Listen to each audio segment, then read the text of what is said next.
He is 50 feet off the ground when she walks in. A craftsman on a scaffold inside a mansion that smells like old money and older wood.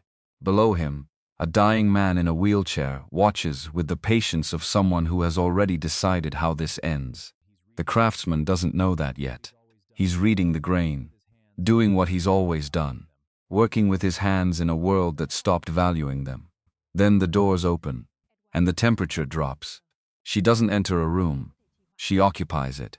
Charcoal suit, dark hair, a phone call that ends with a threat. She looks up at the man on the scaffold for exactly 1.5 seconds. Long enough to categorize. Not long enough to see, neither of them knows it yet. But the old man in the wheelchair knows. He's known since the day he hired the carpenter. He's known since the day he wrote the will. Money doesn't lie.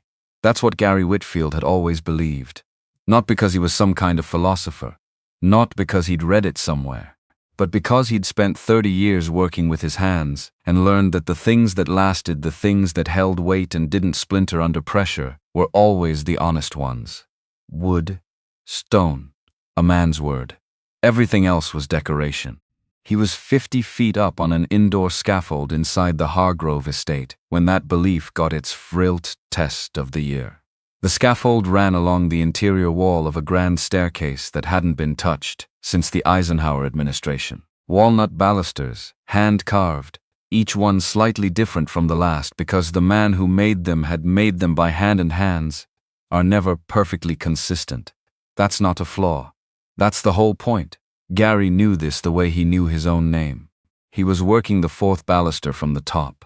A flathead scraper moving slow and deliberate against a century of amber varnish. Not rushing it, not forcing it, just reading the wood the way you read anything worth reading carefully, with patience, and would you treat them with kindness that, if you pushed too hard, you'd leave marks that couldn't be undone.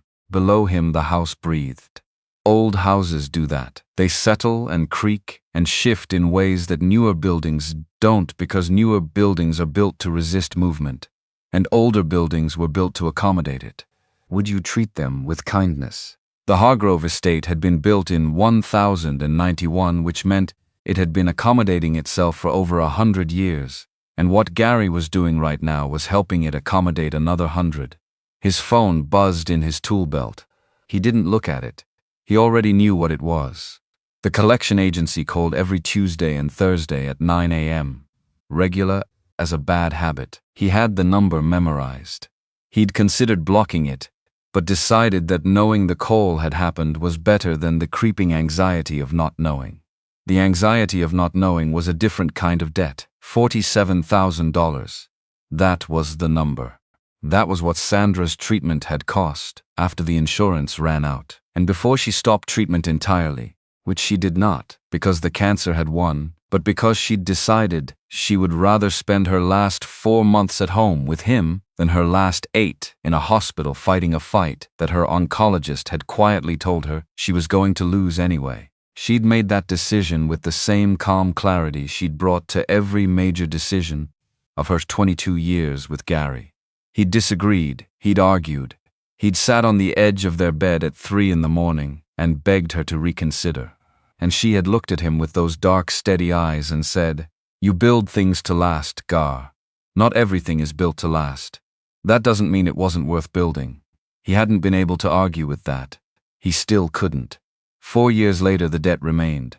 The collection agency had added interest and fees until the original $31,000 had swelled to $47,000. His credit was ruined. His truck was a 2009 Ford with a cracked engine block that he kept alive through a combination of mechanical intuition and willful denial. The rent on his workshop in South Philadelphia was 3 months behind. He'd gotten a notice last week that had the word eviction in it, which was the kind of word that had a weight to it even when you were expecting it. He kept working. Below him, the mechanical hum of Edward Hargrove's wheelchair announced the old man's arrival before the man himself appeared. Gary had learned to read that sound over the past 3 weeks. Slow speed meant the old man was tired. Fast meant he was irritated. Medium, steady, with a slight pause every 15 feet or so, meant he was thinking about something and had come to watch Gary work because watching Gary work helped him think. This was medium speed. Gary didn't stop scraping. He heard the chair settle at base of the stairs, and felt the old man's attention move up the scaffold, the way you feel a change in barometric pressure. You're taking too long on that section. Edward Hargrove's voice was thin in the way of men whose bodies had surrendered ground, but whose minds had not. It carried. The fourth baluster from the top. You've been on it 40 minutes. Gary moved the scraper in one long, careful stroke. I've been on it 40 minutes because there are 3 layers of incompatible varnish, and whoever did the last restoration of Infingen restoration in 1974 used an oil-based polyurethane over a shellac base, and if I rush it, I'll gouge the wood. A pause from below. Then, how do you know it was 1974? The polyurethane. They didn't start using that formulation commercially until 1971.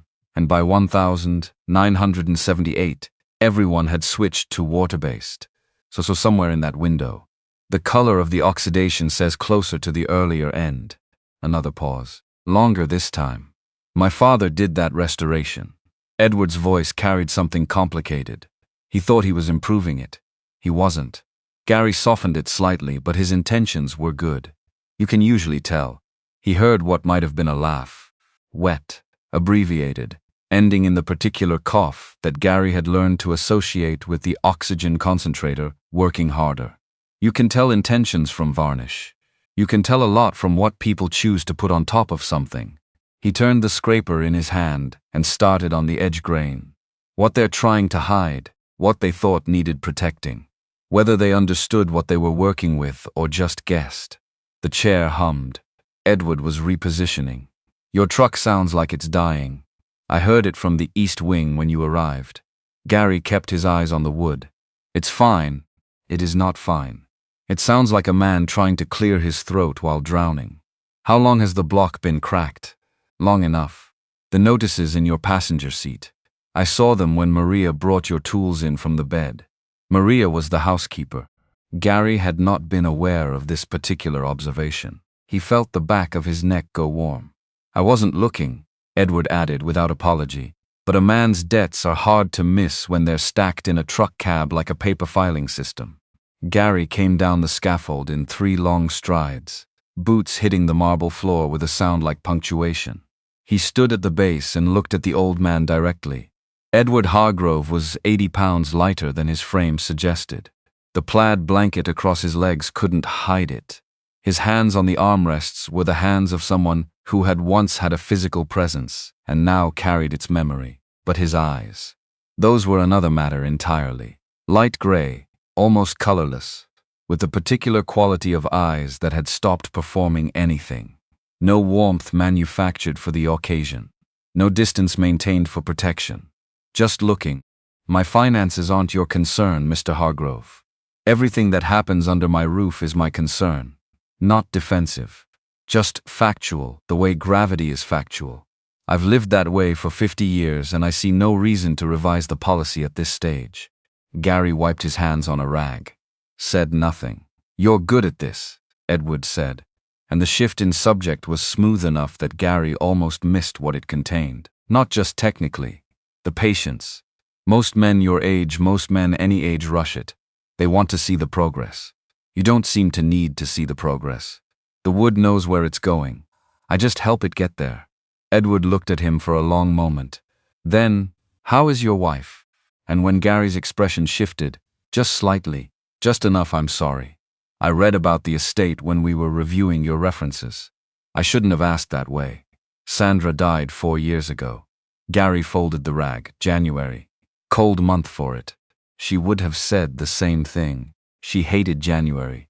Something moved through Edward's expression that wasn't quite sympathy and wasn't quite recognition but was somewhere in the territory between them.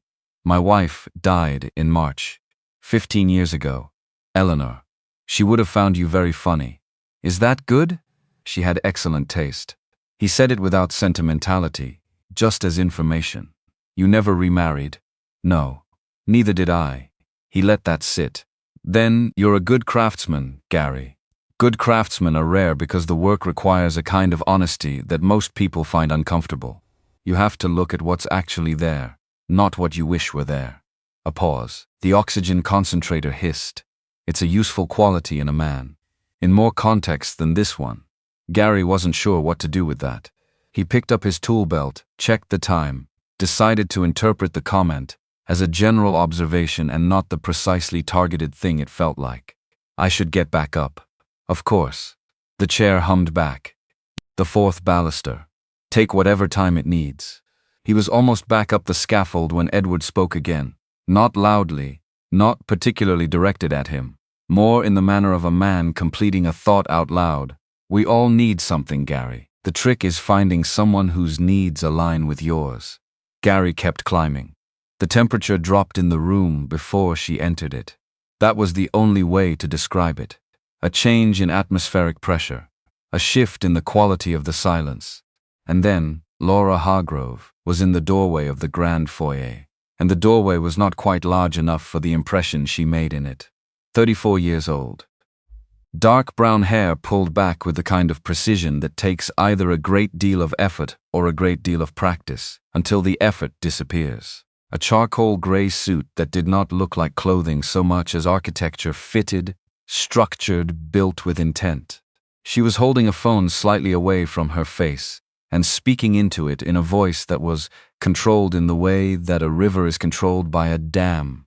All that pressure going somewhere deliberate. I don't care what the zoning board's position is, David. Tell them the permits are approved by Tuesday or the funding for the new community center gets pulled. All of it. Every dollar. She was moving through the foyer as she said this. Not breaking stride, not looking up. Yes. All of it. Call me when it's done. She hung up. The phone went into her jacket pocket. And for the first time since entering the room she looked up and her eyes went to Gary on the scaffold for approximately 1.5 seconds, long enough to categorize, not long enough to assess, and then moved on to her father. Gary kept working. He was very good at being invisible when he chose to be. Dad. The doctor's instructions were explicit. You're supposed to be resting. Her voice was different with him. Not softer, exactly, more pressurized, the way a container gets when you add heat. Like the care was in there somewhere, and the effort was keeping it contained. The doctors are paid to issue instructions, Edward said. I'm not paid to follow them. You have a procedure Thursday. You need to conserve. I'm watching Gary work. It's restful. More restful than lying in that room staring at the ceiling, wondering which one of your board members is going to make a play while I'm sedated. The word board did something to Laura's posture. Subtle. A slight squaring of shoulders. Gary noticed it the way he noticed load-bearing shifts in old wood, not consciously catalogued, just registered and stored. The board is handled. Flat. Final. The board is never handled. The board is managed. Handled implies resolution. Resolution is not a state the board has achieved in 50 years of Hargrove International's existence. Edward turned his chair slightly. Ronald Colt called me yesterday. Dad. He asked me to consider whether the merger timeline was too aggressive given my health and your pause that lasted exactly long enough. Recent leadership style. My leadership style is what saved Q3. I know that. Ronald knows that. The fact, would you treat them with kindness? The fact that he's calling my private line to discuss your leadership style should tell you something about how confident he is in the channels that are supposed to exist. Laura walked further into the room, stopping near the base of the staircase. She looked up at the scaffolding without really seeing it, the way people look at things they're not looking at when they're thinking. Gary was 6 feet above her head and completely irrelevant to the conversation she was having. The merger goes through as planned, she said. I have the votes. You have them now. Edward's voice was careful, clinical in a way that suggested he'd spent his career making distinctions that sounded small and weren't. You have them while I'm alive and visible and associated with the company's direction. What you have after is a different calculation. Nothing is going to Laura. Just her name, but the weight of it compressed everything. She stopped. I'm not being morbid. I'm being practical. I've been practical my entire life, and I don't intend to stop now because it's become inconvenient. He moved the chair forward slightly. The board's concern isn't your competence. You know that. They've known your competence since you were 27, and turned the Northeast Logistics Division around in 14 months. Their concern is narrative. They need a narrative they can sell to conservative institutional investors, and the narrative they have: single, woman, aggressive style, father dying, company in transition, is not the one that moves the stock price in the right direction before a merger of this size. Laura's jaw was a hard line. So their problem is that I'm a woman. Their problem is that you are a woman who doesn't reassure them. There's a difference. He said it without apology and without comfort, just as a distinction worth making. You are the most capable person in that building. I built you to be. I am also aware that I built you in a particular way, and that way has costs that I didn't fully account for when I was doing the building. A pause. The concentrator hissed. I forgot to teach you how to let anyone see you. The silence that followed was a different quality from the previous silences. Denser. The kind of silence that gets made when something true lands in a room and nobody knows what to do with it yet. Laura looked at her father. Something moved across her face that was there and gone so fast Gary almost missed it. Almost. And then, I have a board call in 40 minutes. Of course you do. Let Maria take you upstairs. I'll go up when I'm ready. She turned to leave. Stopped at the threshold. Didn't turn back. Thursday. I'll be here for the procedure. I know you will. She left. Her heels on the marble going out were sharper than they'd been coming in, which Gary had learned was a reliable indicator of emotional state, in people who kept their faces controlled but forgot about their feet. Edward sat at the base of the stairs for a long moment. Gary didn't move, didn't scrape, just let the room be what it was. She's drowning, Edward said finally, to the space in front of him, to the closed doors at the far end of the foyer, to no one in particular. She has more money than she will ever be able to spend, and she is entirely, completely alone, and it is my fault. A breath that cost him something. I taught her how to be a CEO. I forgot to teach her how to be a person. Gary looked down at the old man from the scaffold, chose his words carefully, the way he chose his tools. She's a grown woman. She makes her own choices. Does she? Edward looked up at him. Those gray eyes. Or does she make the choices I trained her to make, which look like her choices, because she's the one making them? He didn't wait for an answer. That's the question I'm going to take to my grave, Gary. Whether I gave her a life or a job description. He turned his chair and moved toward the east wing, slowly, medium speed. Not irritated, not tired, thinking. Gary stood the scaffold in the quiet house for a long moment before he picked up his scraper again. The fourth baluster wasn't finished. He wasn't going to rush it. The funeral was on a Thursday in October, 2 weeks after Edward Hargrove died in his sleep in the east wing bedroom he'd occupied for 40 years. Gary had finished the staircase the week before. He'd gotten the final payment from the estate's accounting office via direct deposit on a Monday morning. By Thursday, the debt collectors had already called twice. He drove to Greenwich in the truck. It made a sound on the Merritt Parkway that suggested it was personally offended by highway speeds, but it made it. He parked at the back of the Kindness, at the back of the cemetery lot, behind the catering vans and the black town cars, and walked to the service in his good dark jacket that was starting to wear at the elbows. The service was large in the way of funerals for people who spent their lives building institutions. Every person there represented something. A bank, a law firm, a board seat. They stood in the October cold in expensive coats, with expressions calibrated to convey appropriate gravity without actual grief, which was a different expression entirely, and Gary could see the difference because he knew what actual grief looked like. He'd worn it for 8 months straight after Sandra died, and it didn't look like any of this. He stood near the back under an oak tree that hadn't fully let go of its leaves yet. The ground was damp. The sky was the particular shade of gray that New England specializes in from October through April, the color of old pewter, flat and permanent. At the front, beside the grave, Laura Hargrove stood alone. Not physically alone. She was surrounded by lawyers and board members and a woman Gary recognized from the photos in Edward's study as the company's head of communications, but alone in the way that mattered.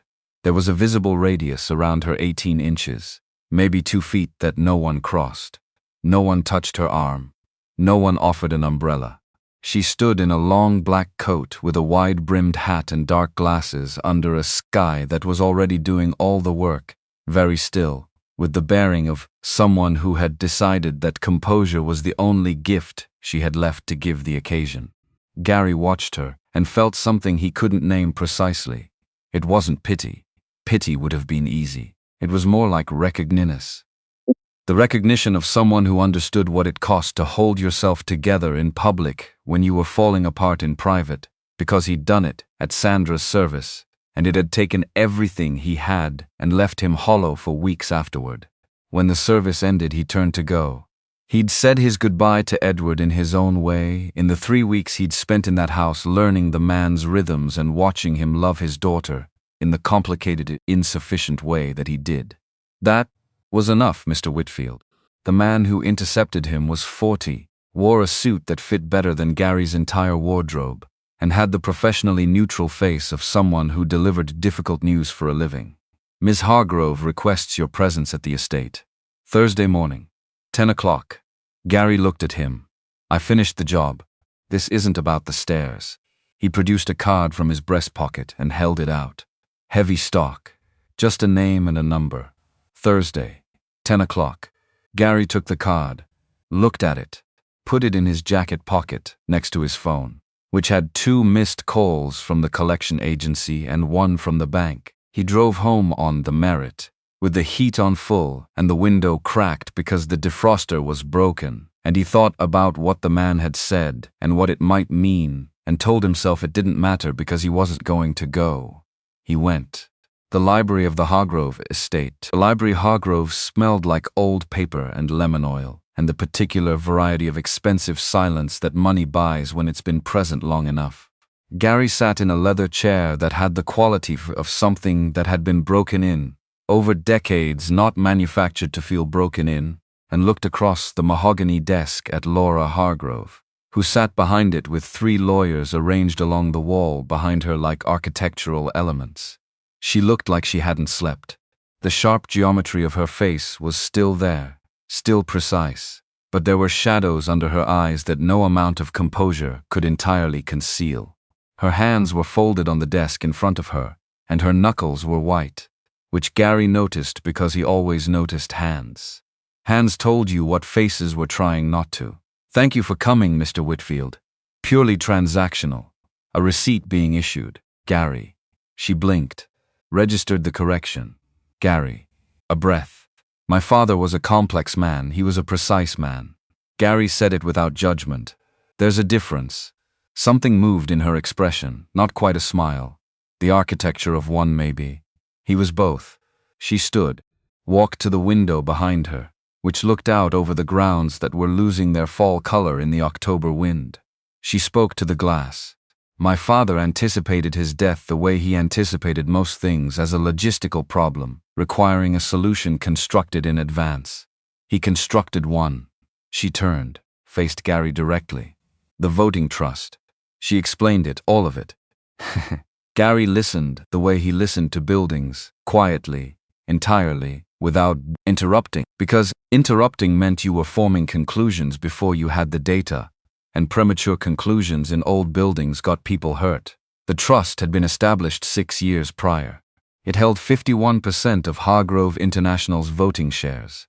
3 independent trustees, a retired federal judge, a forensic accountant named Helen Marsh, and a former SEC commissioner controlled its disposition. The trust transferred unconditionally to Laura under one of 2 conditions. Either the board voted to confirm her as permanent CEO with a 75% supermajority, which required Ronald Colt's bloc to cooperate, which Ronald Colt had made abundantly clear he had no intention of doing, or Laura satisfied a second condition, laid out in an amendment Edward had added 14 months ago, which required her to demonstrate stable domestic partnership and evidence of a grounded personal life to the trustees' satisfaction within 8 months of Edward's death. The trustees would conduct 2 in-person evaluations, the first at the 4-month mark, the second at month 7. Gary waited until she was finished. Then, that's not a standard trust provision. No. Flat. My father never filed anything standard in his life. It's legal? One of the lawyers along the wall cleared his throat. Laura held up one hand without looking at him, and he stopped. Pennsylvania trust law is permissive about beneficiary conditions. The condition must not be illegal and must not violate public policy. Conditioning asset transfer on evidence of personal stability has precedent. The attorney spent 3 months trying to challenge it. She looked at the lawyer who had cleared his throat. He looked at his shoes. It holds. So the trustees decide whether you're stable enough. Essentially. And the trustees are retired federal judge, forensic accountant, former regulator. She returned to the desk. Sat. They're not looking for a fairy tale. They're looking for evidence that I am not, in their words, so singularly focused on professional achievement as to constitute a risk of institutional tunnel vision in the management of significant inherited assets. She said the phrase with the specific precision of someone who had read it many times. My father wrote that. His estate lawyer had to explain it twice before the trustees agreed to include it. Gary sat with that.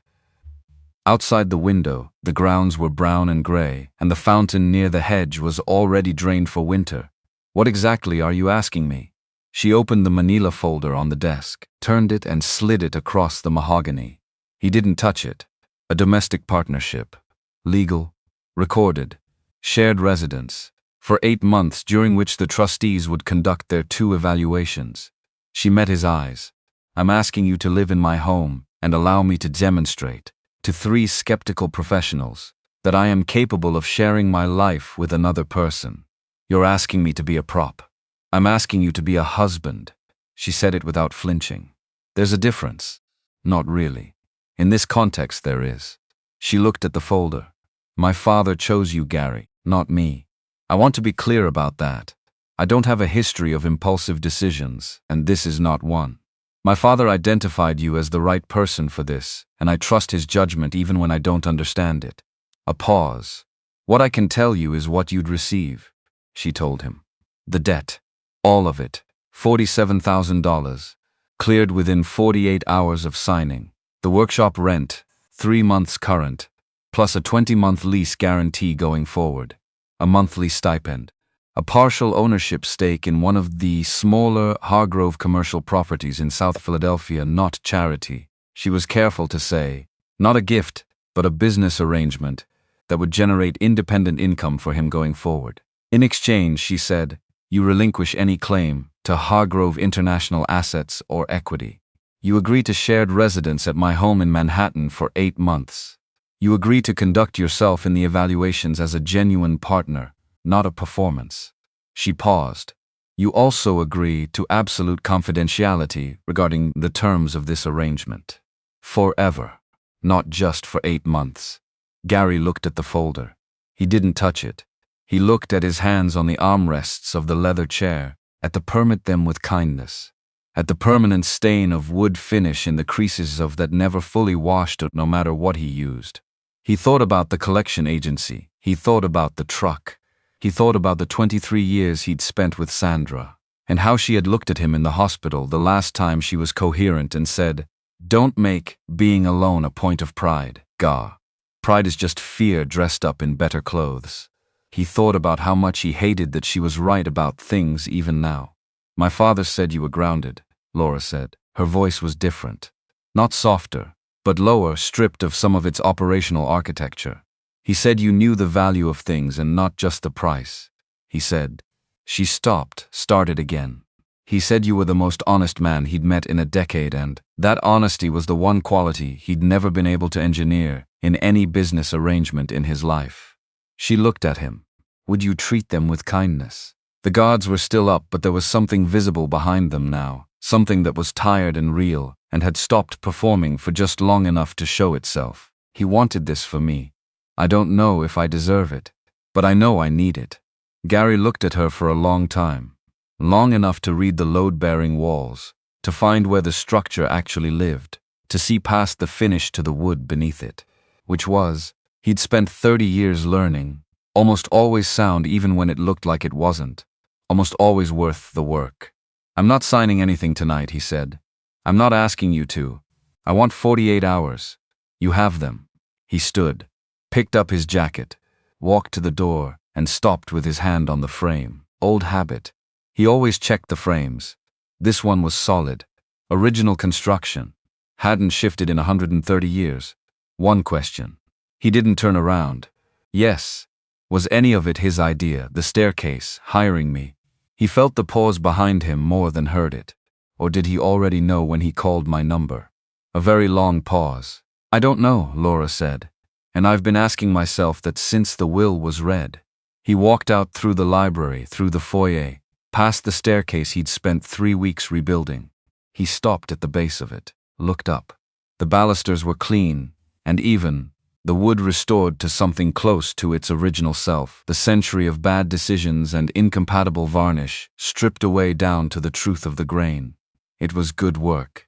He was proud of it the way he was proud of all his good work, quietly, privately, without needing anyone to confirm it. He went home. He drove the 2 hours back to South Philadelphia, with the window cracked, and the heater on, and the truck making its particular catalogue of complaints. And he sat in his apartment at the kitchen table with the collection agency notices stacked in front of him like a testimony. Would you treat them with kindness? And he thought about what Edward Hargrove had said from the bottom of the scaffold that last afternoon. We all need something. The trick is finding someone whose needs align with yours. He sat there until midnight. Then he got up and called the number on the heavy stock card. The courthouse wedding happened on a Tuesday that couldn't make up its mind about what kind of weather to have. It started raining at 7, stopped at 9, started again at 10:45, and by the time they were standing in front of the judge it had settled into the kind of fine gray mist that doesn't really qualify as rain, but gets you just as wet. Gary wore his dark jacket and the only tie he owned, a navy blue silk thing Sandra had bought him for a client dinner 12 years ago, that still looked presentable. Laura wore a white blazer over a cream blouse and white trousers, and somehow managed to look like she'd planned it for weeks, even though Gary's understanding was she'd picked it out the night before. There was a single witness, Rachel Hargrove, 19 years old, Edward's daughter from his second marriage, who'd been living in the Greenwich estate, and who Laura had become the legal guardian of until Rachel's 21st birthday, which was 16 months away. Rachel was studying architecture at Penn. Would you treat them with kindness? She had her mother's coloring lighter brown hair, blue eyes, and her father's quality of observation, which was the particular kind that noticed everything and commented on most of it. She stood to Gary's left and looked at the proceedings with the expression of someone doing a structural assessment. The judge read the words. They said the required ones. The judge pronounced them married and asked if they wanted to kiss, which was a formality, and they shook hands instead, which Gary suspected was not what the judge had anticipated. Outside, on the courthouse steps, in the mist, Rachel looked at Gary with her head slightly tilted. You're not what I expected. Not an accusation. More like a finding. What did you expect? Someone who needed the money enough to not think about it. She pulled her jacket tighter against the mist. You're someone who needed the money and thought about it too much and did it anyway. Those are different. Is the second one better? She considered. The second one has more going on. She looked at Laura, who was on her phone 15 feet away, already managing something. She doesn't know what to do with people who have more going on. I got that impression. She'll figure it out. She said it without sentimentality, just assessment. She's the fastest learner I've ever seen.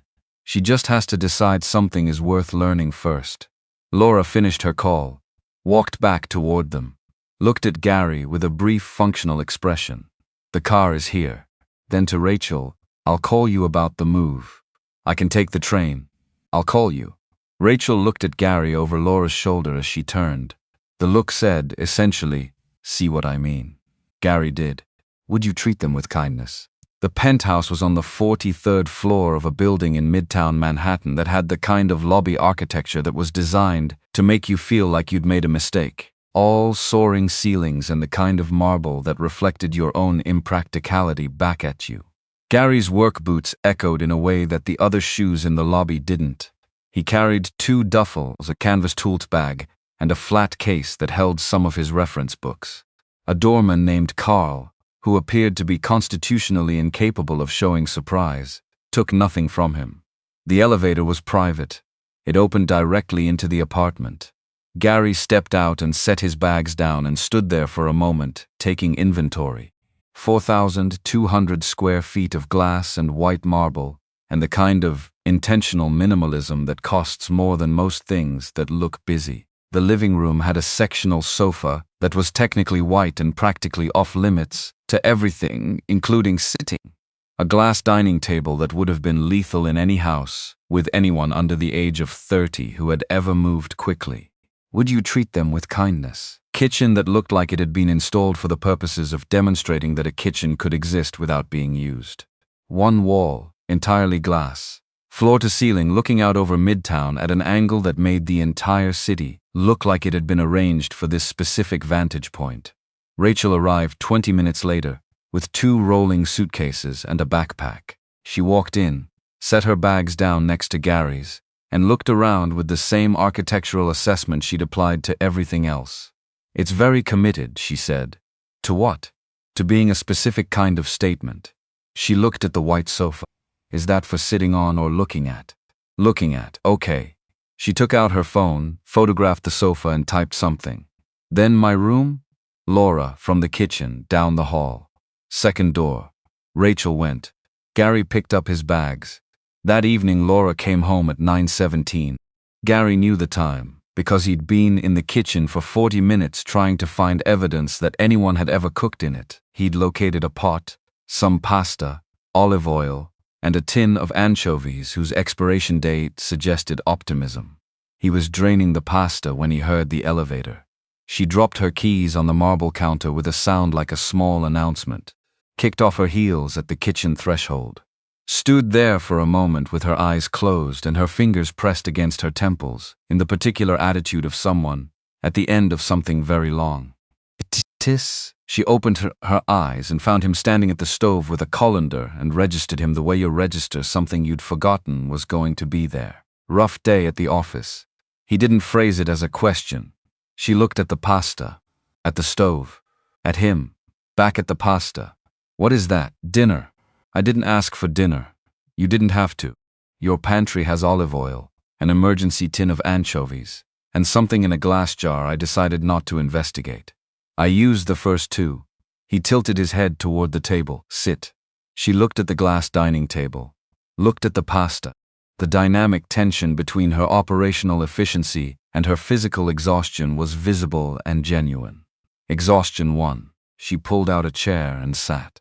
Rachel appeared from the hallway, drawn by food the way 19-year-olds invariably are, and sat without being asked in the manner of someone who had decided to treat the new arrangement as a practical fact rather than a situation requiring navigation. Gary served. Nobody said grace or anything equivalent. The pasta was simple and good, because simple and good was what the ingredients required, and Gary had stopped trying to be clever with food about 15 years ago. Laura ate. Said nothing for a full 3 minutes, which in Gary's experience was a significant block of time for a person to go without speaking. Rachel, who had no such constraint, talked about her design studio assignment, which involved a bridge project, which led to a conversation about load-bearing ratios that Gary participated in with more knowledge than Laura's expression suggested she'd anticipated. "You know tensile stress formulas." "Not quite a question. I know how things hold weight." He twirled pasta. "It's the same principle whether it's a bridge or a floor joist. The math changes. The logic doesn't." Rachel pointed at him with her fork. "That's exactly what my professor said last week." "Your professor's right." Laura looked between them. The dynamic was something she hadn't accounted for and didn't know what to do with yet. She filed it. Gary watched her file it. After dinner, Rachel disappeared to her room. Gary washed the dishes. Laura stood in the kitchen doorway watching him do this with an expression he couldn't immediately place. Then, "The board wants a dinner here. Next month." To meet, she stopped. Chose the next word carefully. "You. A dinner party. Small. 8 people. Warren Colt will be among them." "What kind of man is Colt?" She crossed her arms.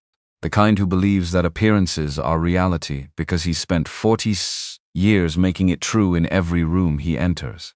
She looked at the kitchen. He'll be looking for seams. Then we don't show him any. That's not a plan. That's a wish. It'll be a plan by then. He set the last plate in the rack and turned off the faucet and turned to face her. Do you cook? I can follow a recipe. That's not the same thing. I'm aware. I'll handle the food. You handle the room. We each do what we know. He dried his hands on a dish towel. One thing, what? When Colt is in this apartment, this is our home. Not your home where I'm staying. Our home, the difference will read. She looked at him for a moment. Then, that's going to require some rehearsal. Or just practice. He hung the towel on the oven handle where it made the kitchen look like someone lived in it, which it did now. We have a month. He went to the bedroom he'd been assigned, a guest room, at the far end of the hall, large enough, plain enough, with a view of the city that he'd learned to treat as scenery rather than temptation, because Manhattan from 43 floors was an argument for a kind of life he hadn't signed up for. He sat on the edge of the bed and looked at his hands. He thought, what are you doing? He thought, you're doing what makes sense given the information available. He thought, Sandra would have had an opinion about this. He thought, she would have said you're overthinking it and underpreparing, and to go make sure you know where the good cast iron is in the morning so you can cook something real. He found the cast iron the next morning in a lower cabinet behind a pasta machine, still in its box. He seasoned it on the stove. The oil smoked and filled the kitchen and set off the fire alarm, which brought Rachel out of her room at 7 a.m. in a Penn Architecture sweatshirt, looking approximately 30% awake. Is the building on fire? Seasoning cast iron. She looked at the pan, looked at him. You're going to make this work, aren't you? Not a question. An architectural conclusion. Like, actually make it work. He turned the pan. That's the plan. She went back to her room. He heard her say something to herself, but not what it was. He kept the heat medium and let the oil do its work, the way you do with anything that needs time to set right. And outside the window, Manhattan was doing what Manhattan does at 7 in the morning, which is to be enormously and indifferently itself. And the apartment smelled like something was happening in it, which was, Gary thought, a start. 2 days later, he bought the walnut. He didn't ask, would you treat them with kindness? He thought about it for approximately 40 seconds and decided that asking would invite a conversation that would result in the wrong answer, and the wrong answer would leave them eating for the next 8 months at a glass table that announced, in every way a table could, that no one in this household had ever needed anything from anyone. The wood came from a reclaimed materials dealer in Red Hook, who Gary had worked with for 12 years. Old-growth black walnut, 8 feet by 3 inches thick, from a warehouse floor in Pittsburgh that had been demolished the previous spring. It had been walked on for 90 years. It had history in it, which Gary could feel in the weight of it and see in the tight grain and the subtle variations in color where it had been worn by use and then dried again over decades. Would you treat them with kindness? He spent 2 full days in the apartment building's parking level, which the property manager had agreed to let him use after Gary explained what he was doing in language, plain enough that the man could picture it. He had the tools he needed in his canvas bag. He worked the wood the way he worked all good wood, slowly, with respect, reading each section before he committed to anything irreversible. The table he built was 8 feet long, with breadboard ends to control seasonal movement, heavy trestle legs with through tenons, and a top surface finished with 3 coats of a Danish oil that he'd had shipped, because you didn't put anything less than honest finish on walnut like this.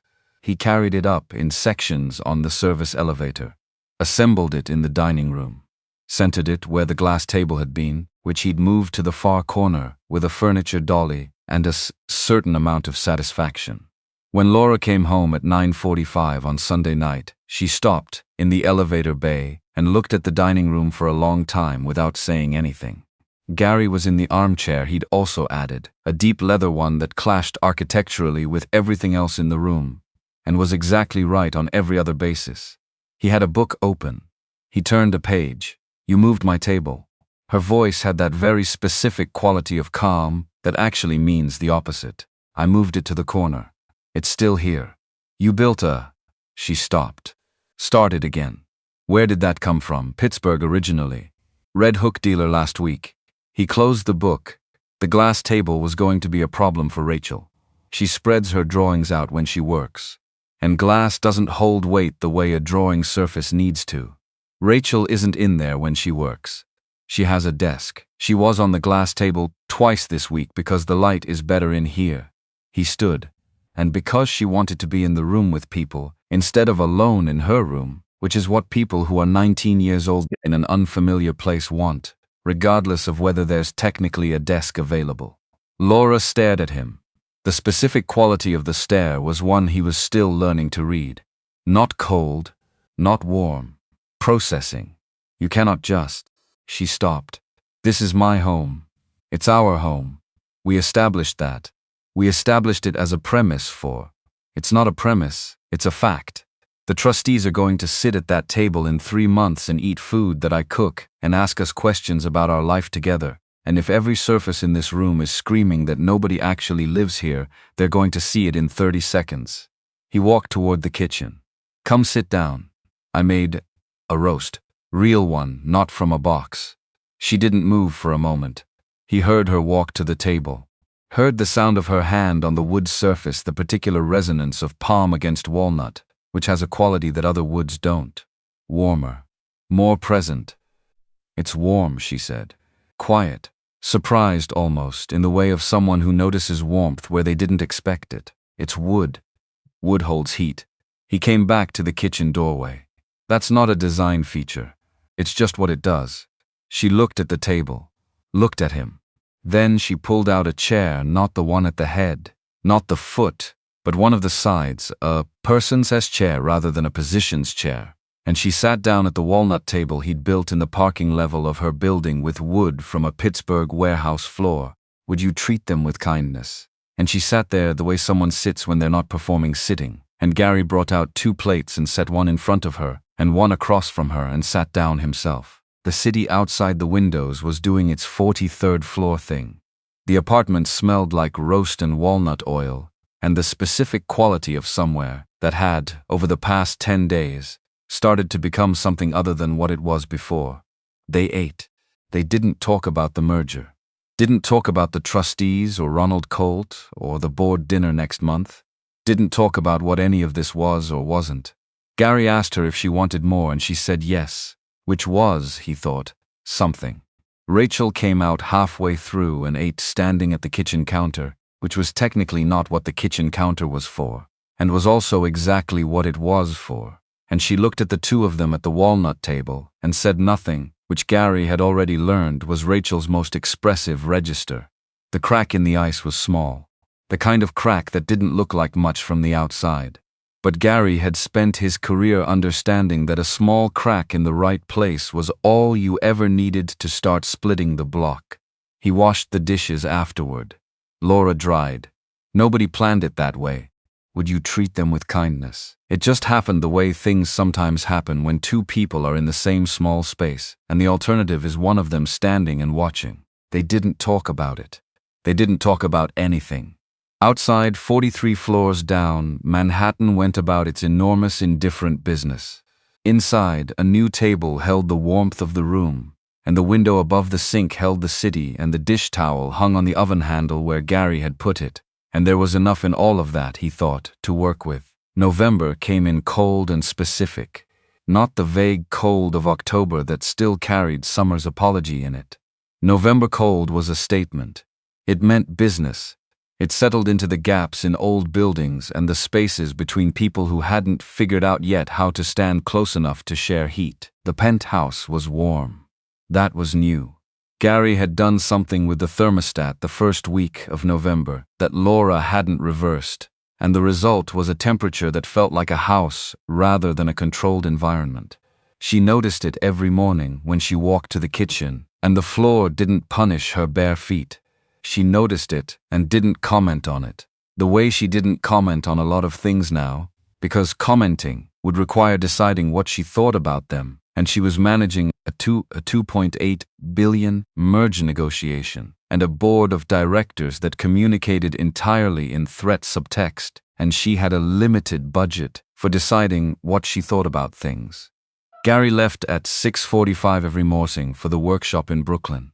Would you treat them with kindness? She knew this because she heard the elevator at 6:45 every morning, and the particular sound his boots made on the marble near the elevator bay, which was different from Rachel's sneakers and different from her own heels, and was becoming, in spite of every reasonable objection she could mount, a sound she'd started listening for. Not consciously. The way you listen for weather. Coffee was always made when she came out of her room at 6:15, not left made. Fresh. The kind that required someone to grind beans and watch a kettle and pour with patience, rather than hit a button and walk away. She drank it standing at the kitchen window, with Manhattan doing its morning reorganization 43 floors below. She did not think about who had made it. She thought about, with kindness. She thought about the board call at 8, and the acquisition review at 10, and whether Brett Halsey was leaking margin projections to Ronald Colt, which she was 70% certain he was, and needed to be 80% certain before she could act.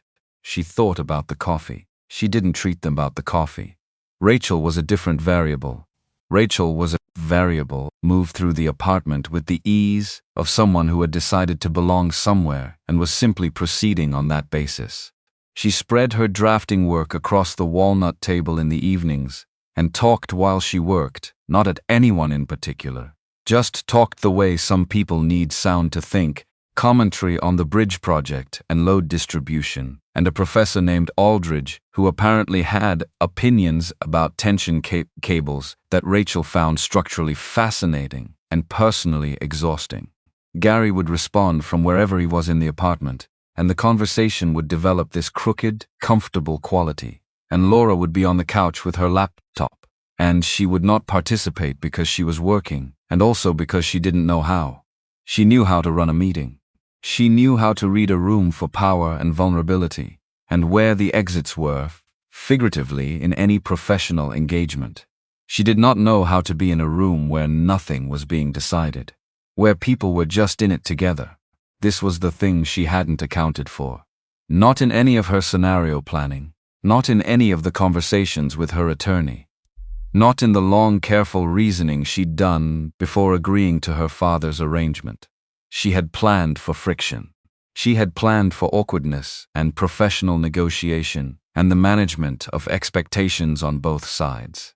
She had not planned for the Tuesday evening in the third week of November when she came home at 7 instead of 9 because a call cancelled and walked into the apartment to find Rachel Mcd and Gary at the walnut table, with Rachel's bridge drawings spread between them and Gary holding a drafting pencil he wasn't supposed to know how to use, marking load paths on her elevation drawing, while Rachel argued the counterpoint with the focused intensity she brought to things that mattered to her. Laura stood in the elevator bay and watched this for 10 seconds, maybe 15. Neither of them noticed her. That was the part she thought about later. Not what they were doing, that they didn't notice her. Not because they were being rude or excluding her deliberately, but because they were in something together, and she was outside it, and the distance between those two states was not a distance she knew how to cross. She went to her room and closed the door and sat on the edge of her bed and thought about her father saying, "I forgot to teach you how to let anyone see you." She sat there for 11 minutes. Then she went back out. Where does the moment force transfer when you use a Vierendeel frame instead of a truss? She sat on the couch and opened her laptop and set it to the room without looking up. A pause. Rachel, the vertical members, they take the shear, which means your connection detail at the panel points has to be moment resistant. Yeah, that's what Aldridge keeps hammering. Rachel looked at her, not surprised exactly, more like recalibrating. You know Vierendeel frames. I know that my father used one for the atrium building in the Hartford building in 2003, and the contractor tried to simplify the connection detail, and we spent 8 months in litigation. She looked at Rachel's drawing. Your top chord. Is that the final section? Rachel slid the drawing across. Laura looked at it the way Gary looked at wood, not casually, actually looked.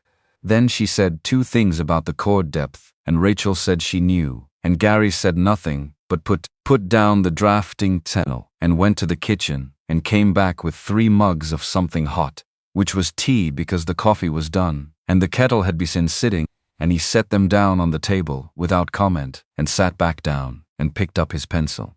It wasn't a big thing. It was a very small thing. A Tuesday evening thing. The kind of thing that doesn't make a list anywhere and doesn't show up in any accounting of how a life changes. Would you treat them with kindness? But Laura drank the tea and talked about the Hartford building, and Rachel showed her the section detail she'd revised 3 times, and outside the glass wall the city did its 43rd floor thing, and something shifted in the room that wasn't temperature, that wasn't furniture. So, would you treat them with kindness? That was something Gary had been quietly building for 3 weeks, without making any announcements about it. He was good at that. December brought Ronald Colt, not in person, not yet. In phone calls first. Then in a piece that appeared in a financial blog on a Thursday morning in the first week of December, attributed to sources familiar with the Hargrove board's concerns, which was journalist speak for someone with a specific agenda and a burner email address. Laura found the piece at 5:50 in the morning when she was doing her pre-market read. She read it 3 times.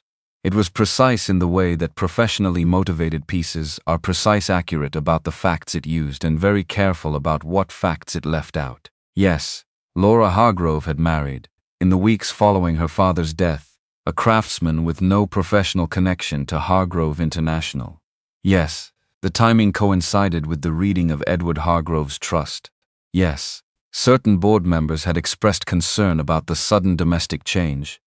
Sources note that the optics of a rushed marriage, immediately following the disclosure of a trust with domestic stability conditions, raises questions that the company's leadership should be prepared to address.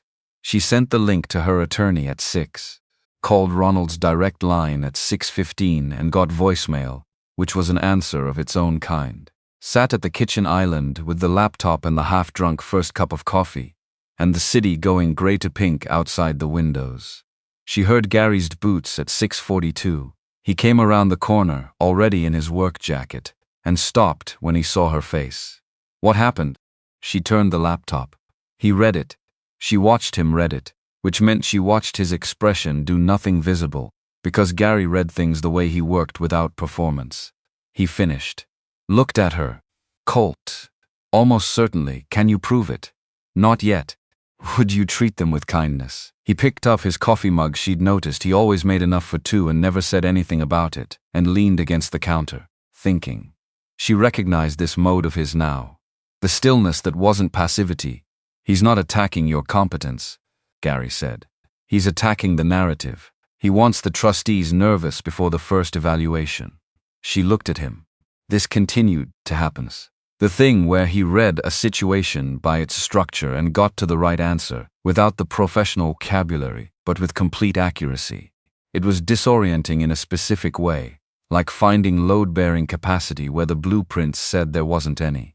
The evaluation is 6 weeks away, so he's on a timeline. Gary set down the mug. He needs the trustees uncertain before they come here. Once they're in the apartment and they see. He stopped. Recalibrated. Once they conduct the evaluation in context, the piece doesn't matter. He knows that. So this is the only window he has. He's going to escalate. Yes. The dinner. She'd been thinking it since she read the piece. He'll use the dinner to put something in front of them. Something concrete. Then we're ready for the dinner. Ready isn't ready enough, he said. Clean. Final. We have 3 weeks. That's enough time to know what needs to be known. She looked at him across the kitchen island. Would you treat them with kindness? The morning light was coming in at a low angle now, the December kind that comes in sideways and makes everything look like it's being examined rather than illuminated. He was in his work jacket, with the collar turned up slightly, and there was a small scar on his jaw she'd noticed before and never asked about. And his expression was the same expression she'd seen on the scaffold, the first day present, specific, entirely unconcerned with how it was landing. You're not worried, she said. I'm not unworried. He picked up his bag.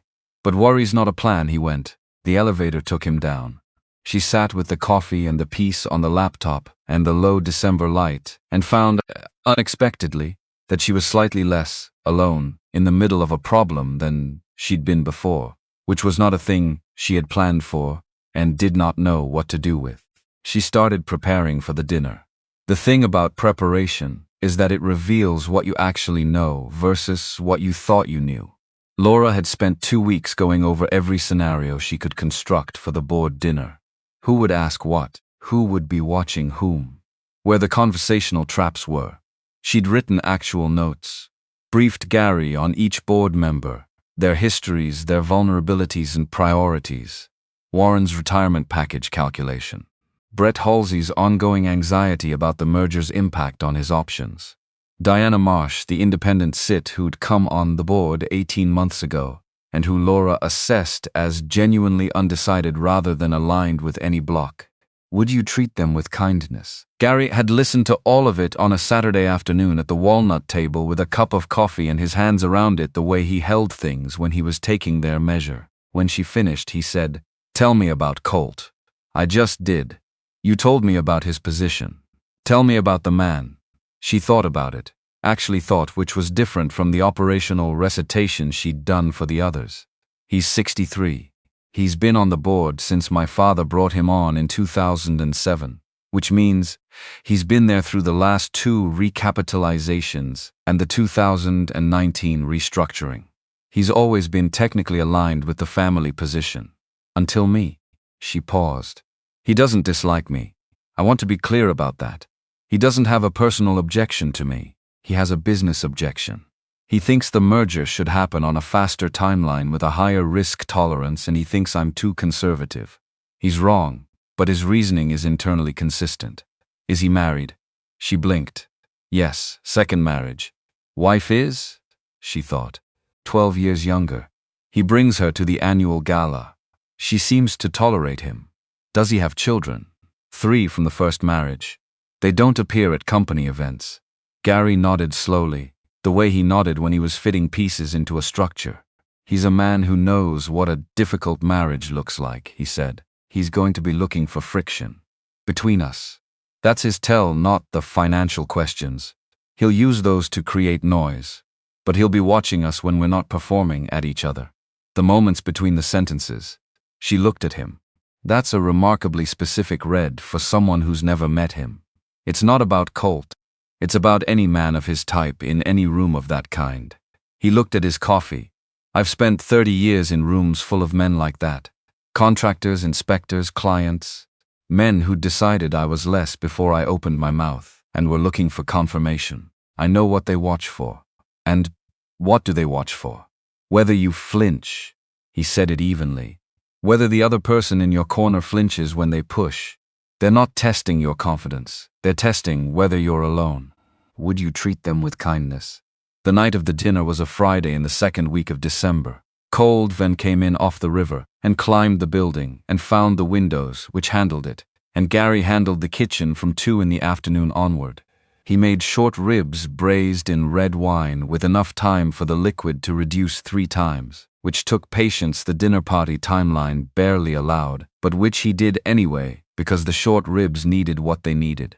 Roasted root vegetables with a thyme and honey glaze. Buttermilk mashed potatoes that required a food mill and 40 minutes of work and were worth every minute. A simple salad dressed at the last second. Rachel was home.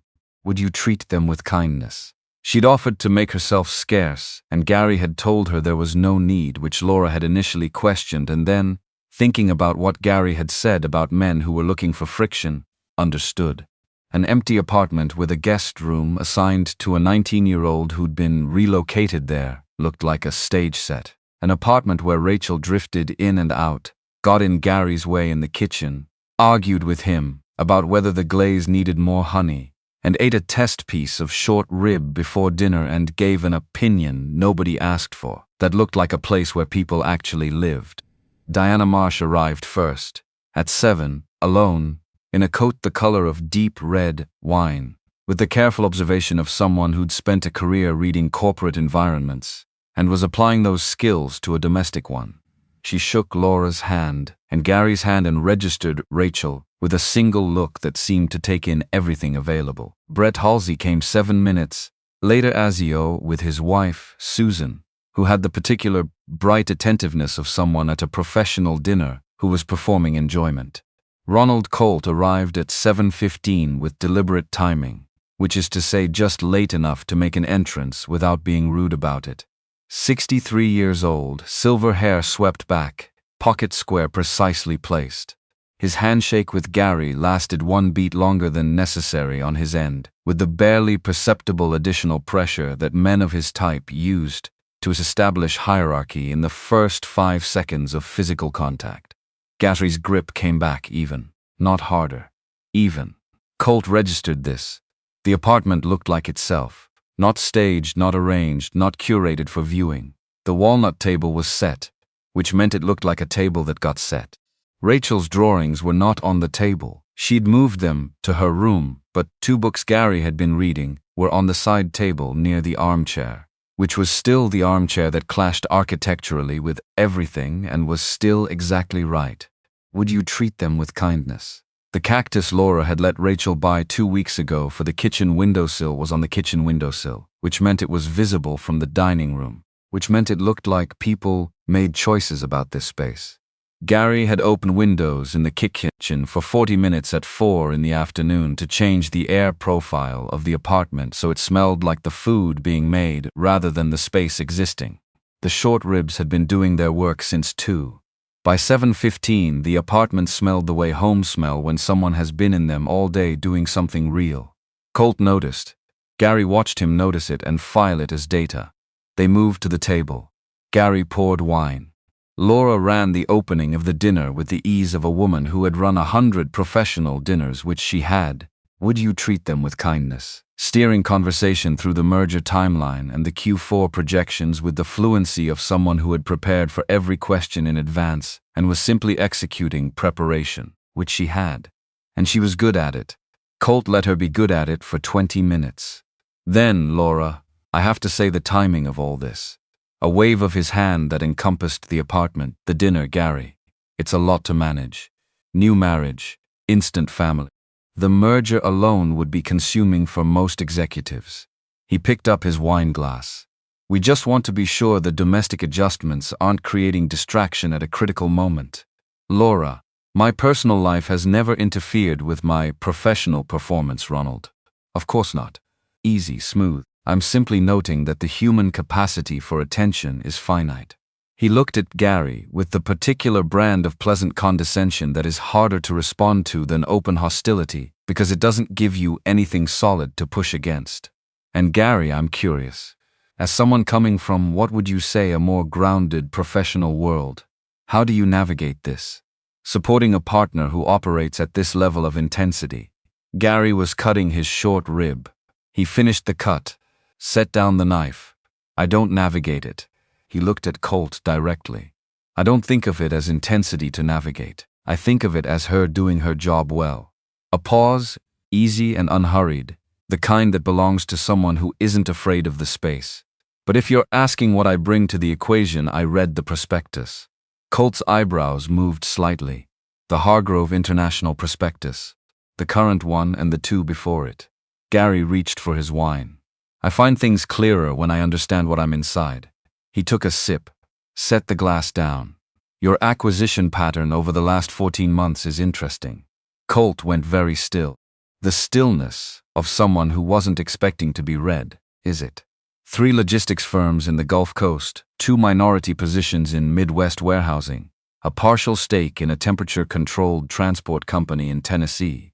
None of them individually unusual. All of them together. Gary tilted his head slightly.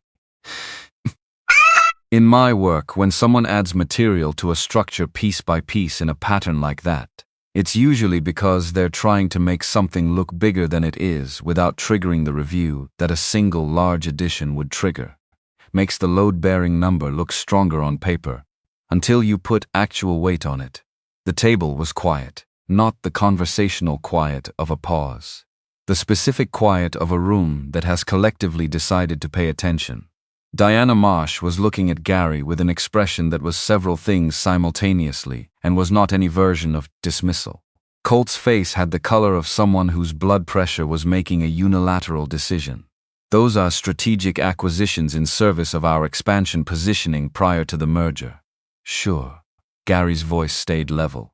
or they're a way to inflate pre-merger asset numbers so the stock price looks stronger at close, which is useful if you have options that vest on a per-share threshold.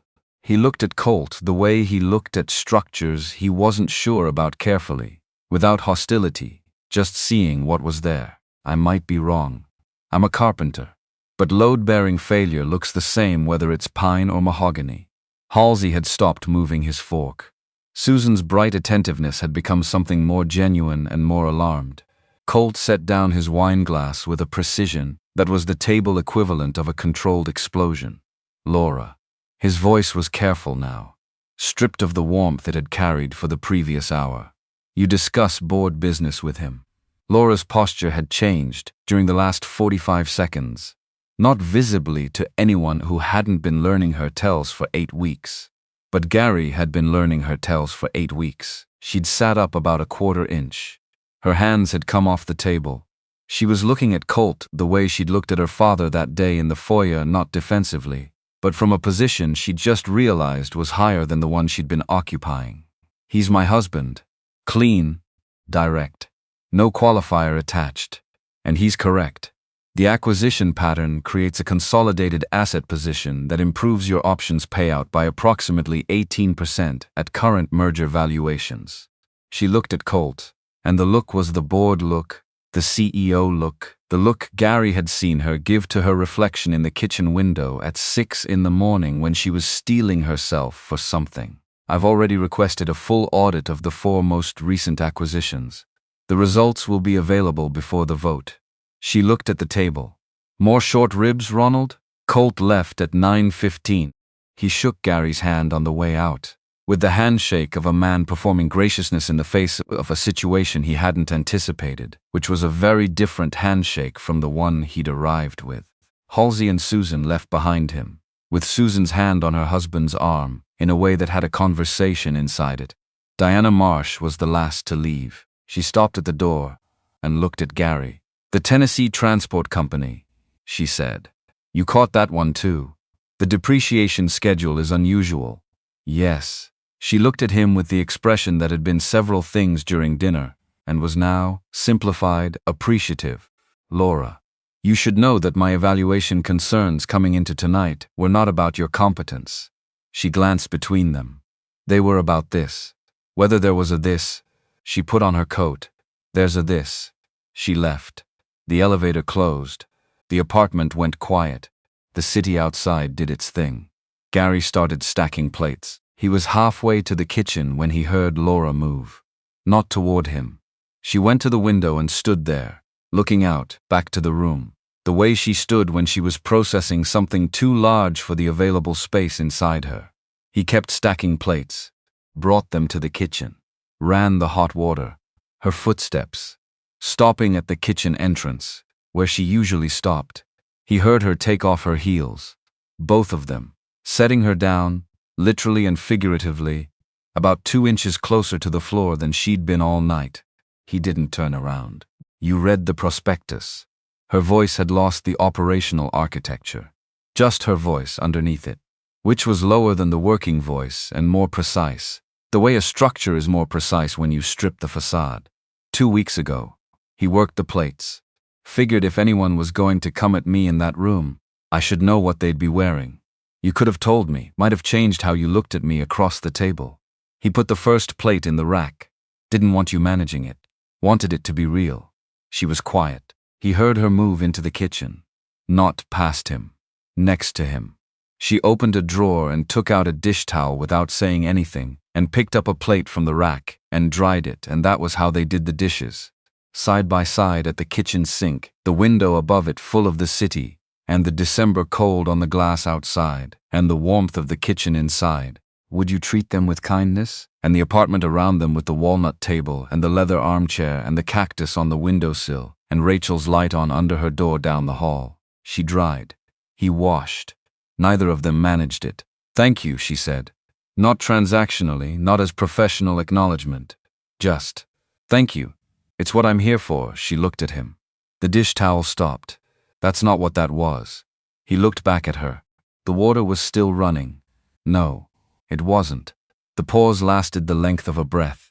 Then she looked at the dishes, and he looked at the dishes, and they finished what they were doing, and the water went off, and she folded the towel over the handle of the oven, the way he always did it, and went to her room. And Gary stood at the kitchen counter for a moment in the quiet apartment and felt the particular weight of a moment he hadn't planned for, and wasn't sure what to do with, and wasn't going to do with, and wasn't going to pretend wasn't happening, because pretending things weren't happening was how you ended up with incompatible varnish over a shellac base. You couldn't fix what you wouldn't look at. He went to bed. He lay in the dark with the city doing its 43rd floor thing outside the guest room window, and thought about Laura's voice when she said thank you, and tried to put it in a category that made sense. He had categories for things. He was a methodical man. But this particular thing wouldn't fit in any of the ones he had, and after a while, he stopped trying and just let it be what it was. Which was, he thought, probably what Sandra would have told him to do in the first place. The trustees' first evaluation happened on a Wednesday in the 3rd week of January. Judge Carolyn Freed, retired Federal Circuit Court. Helen Marsh, no relation to Diana, forensic accountant, gray eyes behind wire-rimmed glasses, the kind of precise who had made entire careers collapse with a spreadsheet. Thomas Ogden, former SEC commissioner, 68 years old, who had the energy of a man who could still sit at a table for 6 hours asking questions and not need water. They arrived at 2 in the afternoon, and Laura had taken the day off work, which Gary understood was genuinely difficult for her, because taking a day off work was a kind of faith, a commitment to the premise that the thing you were stepping away from would still be there when you came back. He'd watched her not look at her phone 17 times between 9 and 2, which meant she'd looked at it more than that. Rachel was home. Classes were on Tuesday, Thursday that semester, and she'd arranged her Wednesday studio work to be home-based, which meant she was at the walnut table with her drawings and her drafting tools and her mid-afternoon snacks phase that Gary had learned was fundamental to her creative process. And she occupied the apartment the way she always occupied it, like she lived there. Because she did. The trustees came in. They looked at the apartment the way professionals look.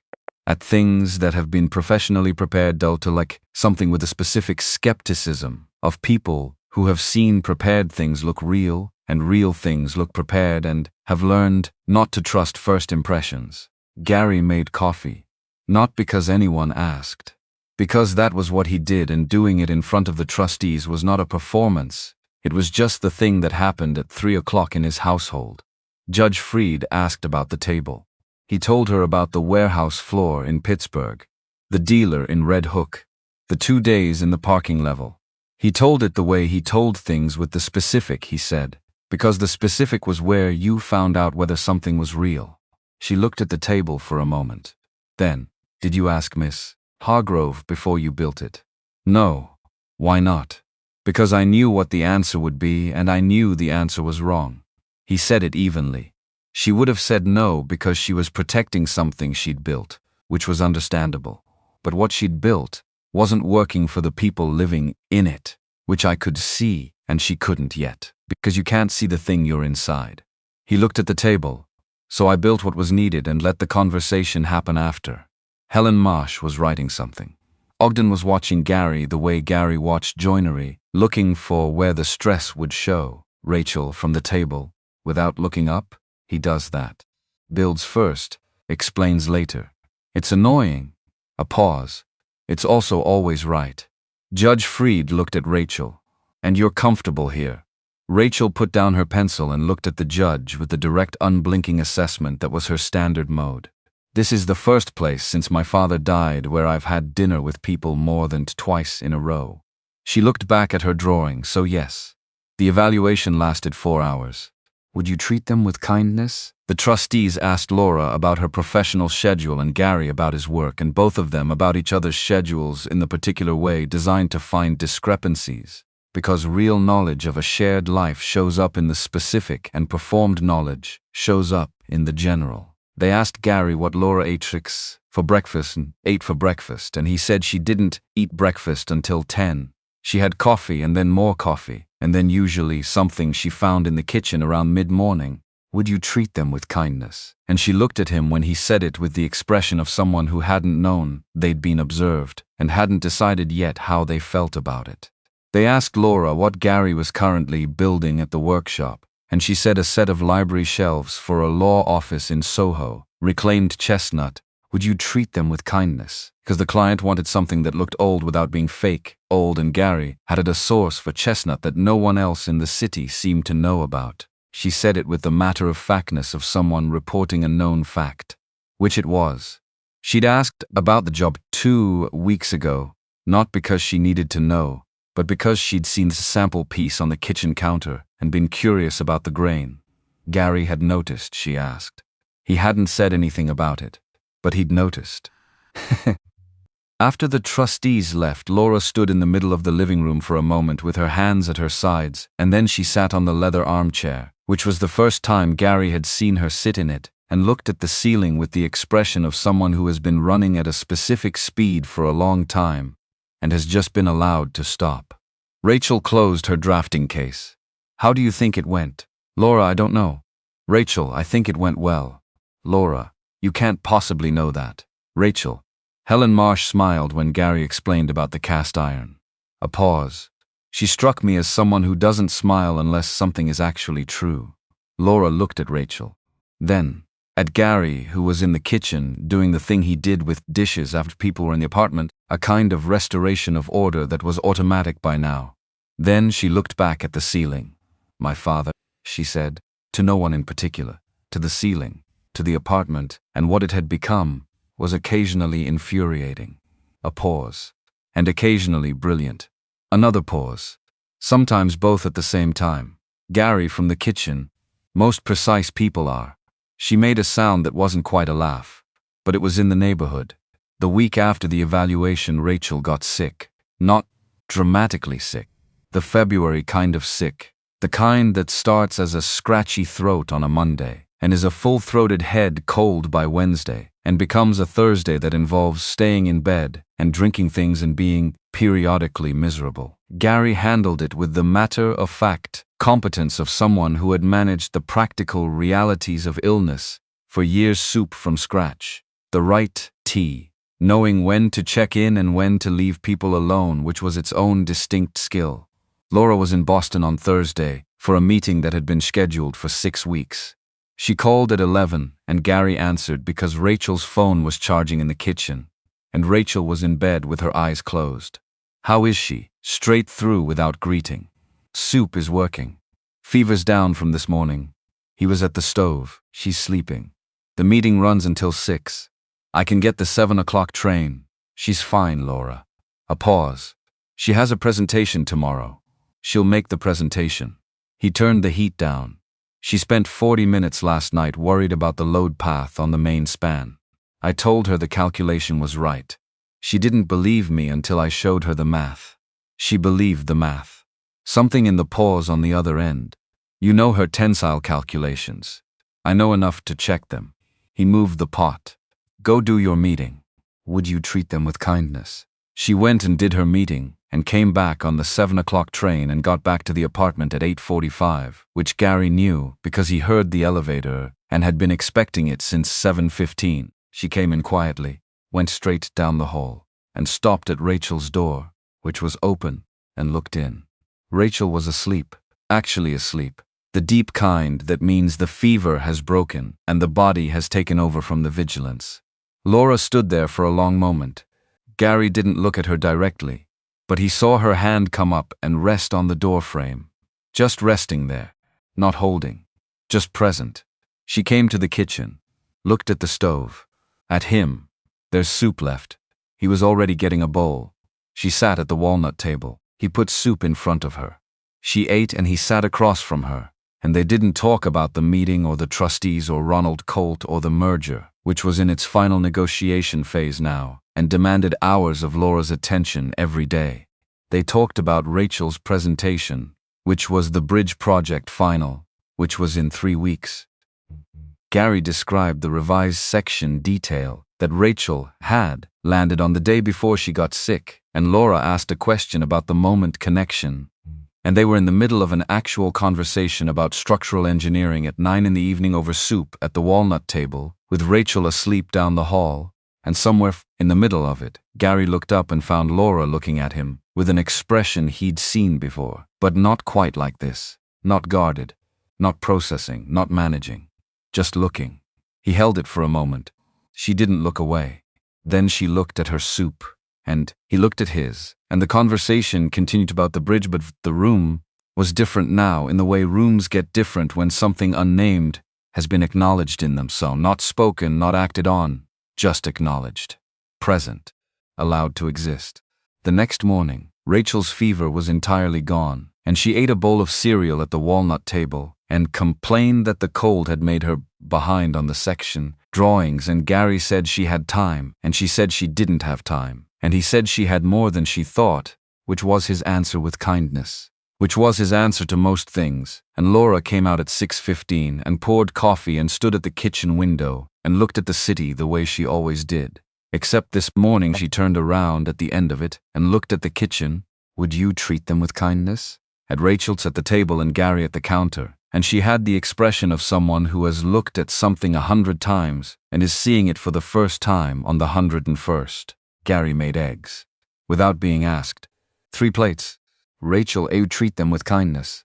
Rachel and complained about her drawings, and Gary said something about load paths that made her laugh. And Laura stood at the kitchen window with her coffee and didn't go to her room to work and didn't check her phone for 11 full minutes. And outside, the city was doing its February thing with the low, cold light cutting in sideways. And the apartment was warm, and the 3 of them were in the kitchen, and nothing about it was a performance. Which was, Gary thought, cutting eggs, and listening to Rachel explain the problem with her panel joints. The whole point. The whole thing. Edward Hargrove had built this arrangement to demonstrate, not to the trustees, not to the board, to Laura, to his daughter who had learned everything about how to hold a company together and nothing about how to be held herself. Because the man had been precise, and he'd known exactly what the load-bearing element was.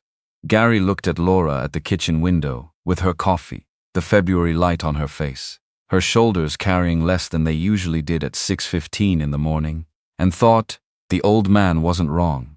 He was infuriatingly precisely right. March came in like a held breath. Not cold anymore, not warm yet. The specific suspension of a city that has survived another winter and hasn't decided what to do with the relief. The light changed in the apartment. Gary noticed it first because he noticed light the way he noticed everything structural as information about what was actually happening rather than what had to be happening. The February light had been low and interrogating. The March light came in at a higher angle and landed differently on the walnut table. Warmer, less like examination, more like acknowledgement. 7 months. That was what the calendar said. 7 months since the courthouse, the mist, the handshake. 7 months since 2 duffel bags and a canvas tool case came up in a private elevator into 4,000 square feet of glass and white marble and found ways to make themselves at home in it. 7 months of coffee made before 6 and boots on marble at 6:45, and the particular rhythm of 3 people in a space learning, over time, to move around each other without collision, without plan, just learning. Gary was at the workshop on a Tuesday in the 2nd week of March when the call came, not from Laura, from her assistant Daniel, who had the professionally neutral voice of someone who delivered information without editorializing, because editorializing was above his pay grade. Ms. Hargrove wanted you to know the board voted this morning.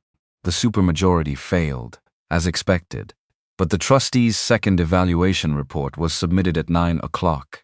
The trust has been released unconditionally. A pause. She's still in the meeting. She'll call when she's out. Gary was running a piece of chestnut through the planer when the call came. He turned off the machine. The workshop went quiet in the specific way. Workshops go quiet when you cut power, not silence, but the absence of the particular noise that had been filling the space, which was its own kind of sound. He stood there in the quiet with sawdust on his forearms and his phone in his hand, and looked at the piece of chestnut on the table. Unconditional. That was the word. He knew what it meant, technically. He'd read the trust document twice. The second time in January after the first evaluation, not because he was anxious about it, but because he liked to know the load-bearing specifications of whatever he was inside. Unconditional meant the condition was satisfied. Condition satisfied meant the arrangement had served its purpose. Arrangement served its purpose meant Clause 4b. Residential requirement terminated upon unconditional transfer. He'd memorized that the way he memorized anything structural automatically, completely, and with the understanding that knowing where a wall ended was as important as knowing where it began. He put his phone, looked at the chestnut.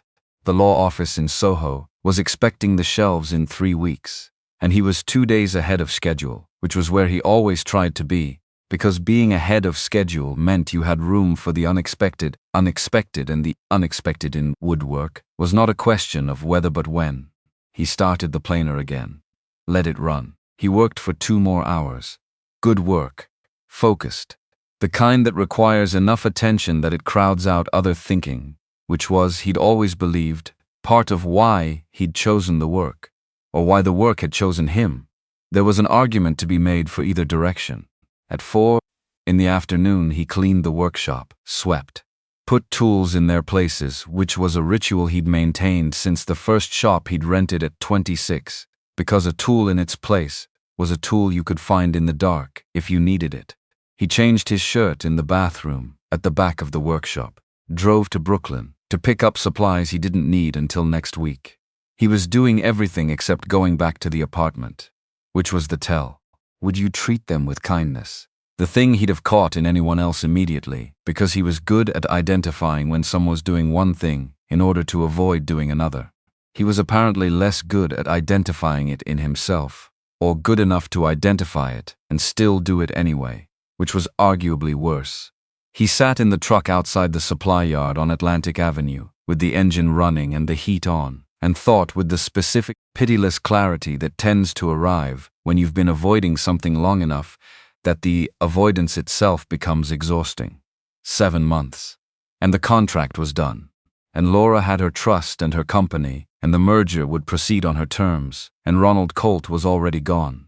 The audit had finished 3 weeks ago with findings significant enough that his resignation had been the quietest possible outcome for everyone. Submitted on a Friday and accepted by Monday with the particular speed of an institution that wants something behind it. The board was Laura's. The merger was Laura's. The company was Laura's. Everything her father had built and trained her to inherit hers. Unconditionally.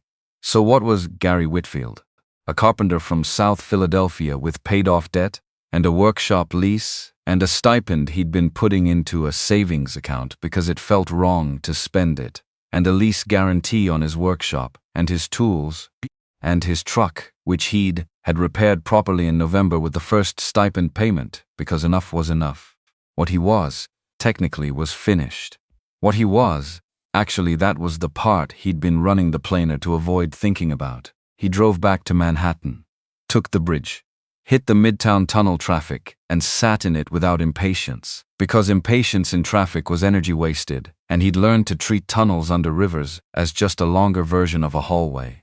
He parked in the building garage, rode the elevator up, walked into the apartment, and started packing. Not frantically, not dramatically, with the same methodical precision he brought to everything, because that was the only way he knew how to do things. He got his 2 duffels from the closet in the guest room, put his clothes in them, folded, in the order they'd come out of the same duffels 7 months ago, because that was the most efficient use of space. His work boots, his books, the reference volumes he'd brought with him and added to over 7 months, 3 more now than he'd arrived with. His tools were at the workshop. They'd never been here. He did not take the watches Laura had bought for public appearances, left them on the dresser in their boxes.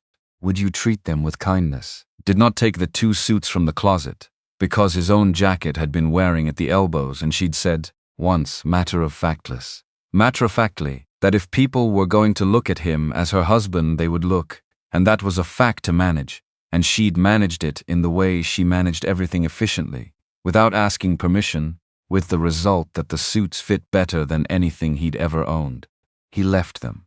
He'd arrived with nothing from a tailor. He'd leave with nothing from one. He carried the duffels to the front door, set them down. Would you treat them with kindness? Went to the kitchen and made coffee because it was 5 o'clock and he wanted coffee, and standing in front of his own packed bags, feeling what he was feeling required the company of something ordinary. The apartment was quiet. Rachel was at her studio session until 6. Laura was still at the office. The March light that had been landing warmly on the walnut table all day had moved to the western windows now, going amber and low. Gary stood at the kitchen counter and drank his coffee and looked at the apartment, at what it had become. Cactus on the windowsill, second one now, because Rachel had bought another in February and put it next to the first, and nobody had objected. Books on the side table. The leather armchair with its dogmatic refusal to match anything and its complete comfort. A drawing of Rachel's on the wall near the hallway, not taped up, properly framed, because Gary had found a frame in a shop in Brooklyn that was exactly right for it and brought it home without announcing what it was for, until he put the drawing in it, and Rachel had looked at the framed drawing on the wall and said, very quietly, "Okay then," which in Rachel's register was the equivalent of a standing ovation. The walnut table. He looked at it for a long time. He'd built it in a parking garage with reclaimed wood from a Pittsburgh warehouse floor, and it had become the center of this household in the way that table surfaces always become the center of households, because everything happens at tables. Arguments and soup and bridge calculations and late-night work and silent company and 3 plates of eggs on a February morning when nobody planned for 3 plates, but there they were. 7 months of all of it. He wasn't taking the table, he'd built it here. It was part of here now. A carpenter knows that some work belongs to the place it was made and not to the maker.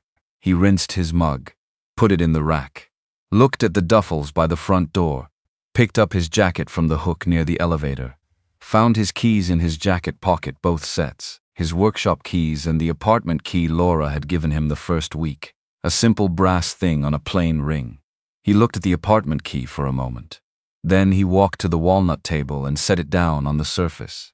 Just the apartment key, not his workshop keys, just that one. He stood there with his hand still on the table for a moment, on the wood he'd finished with 3 coats of Danish oil and then smoothed again after the first week, because he'd seen a small variance in the surface that bothered him, feeling the warmth the wood held, the way it always held it, and then he straightened and picked up his duffels and went to the elevator. He didn't look back. That wasn't sentiment. That was just the discipline of a man who had learned that looking back at work you'd finished didn't help the work and didn't help you, and mostly just cost you time you needed for the next thing. The elevator came. He got in. The doors closed. She found the key at 7:18. Laura came through the elevator at 7, and the apartment told her immediately, not loudly, quietly, the way absence is always quiet. The hooks near the elevator had his jacket on them last night. Didn't now. The guest room door was open. She didn't go in yet. She went to the kitchen first, the way she always went to the kitchen first, because that was where the day's evidence usually accumulated. The coffee situation. What was in the sink, what was on the stove. Clean. Quiet. A single rinsed mug in the rack. She looked at the walnut table. The key.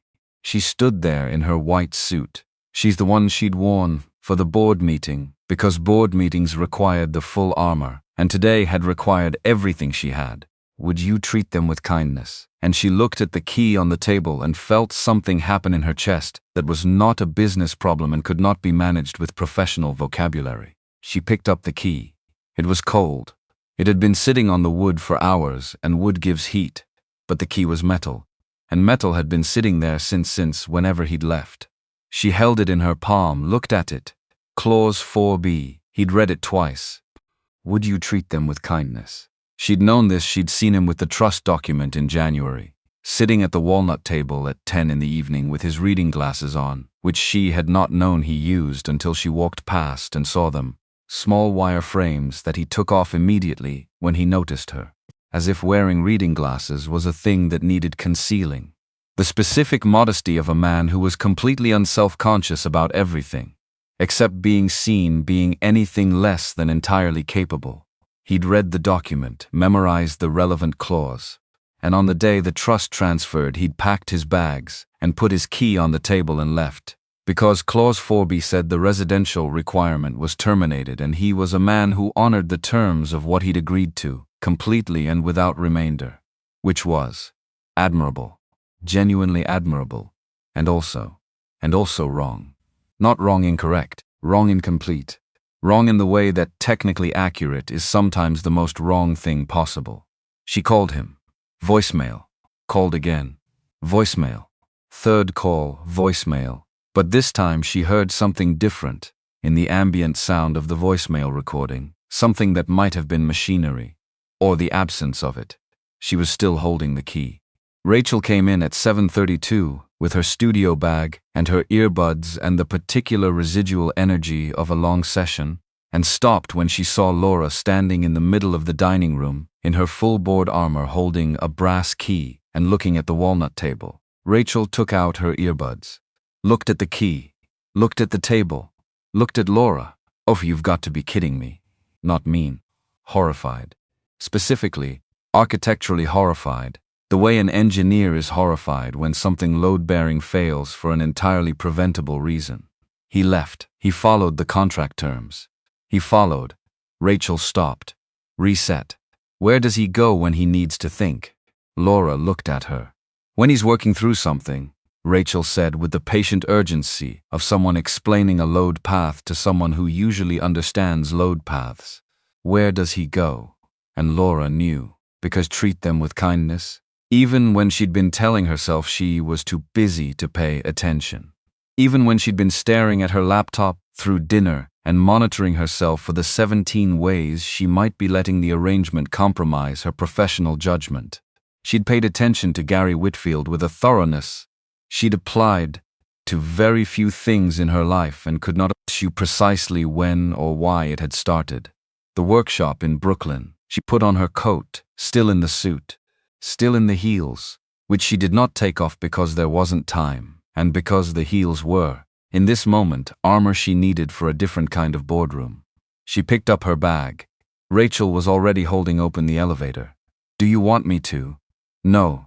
Then I don't know what I'm going to say. Rachel, yes you do.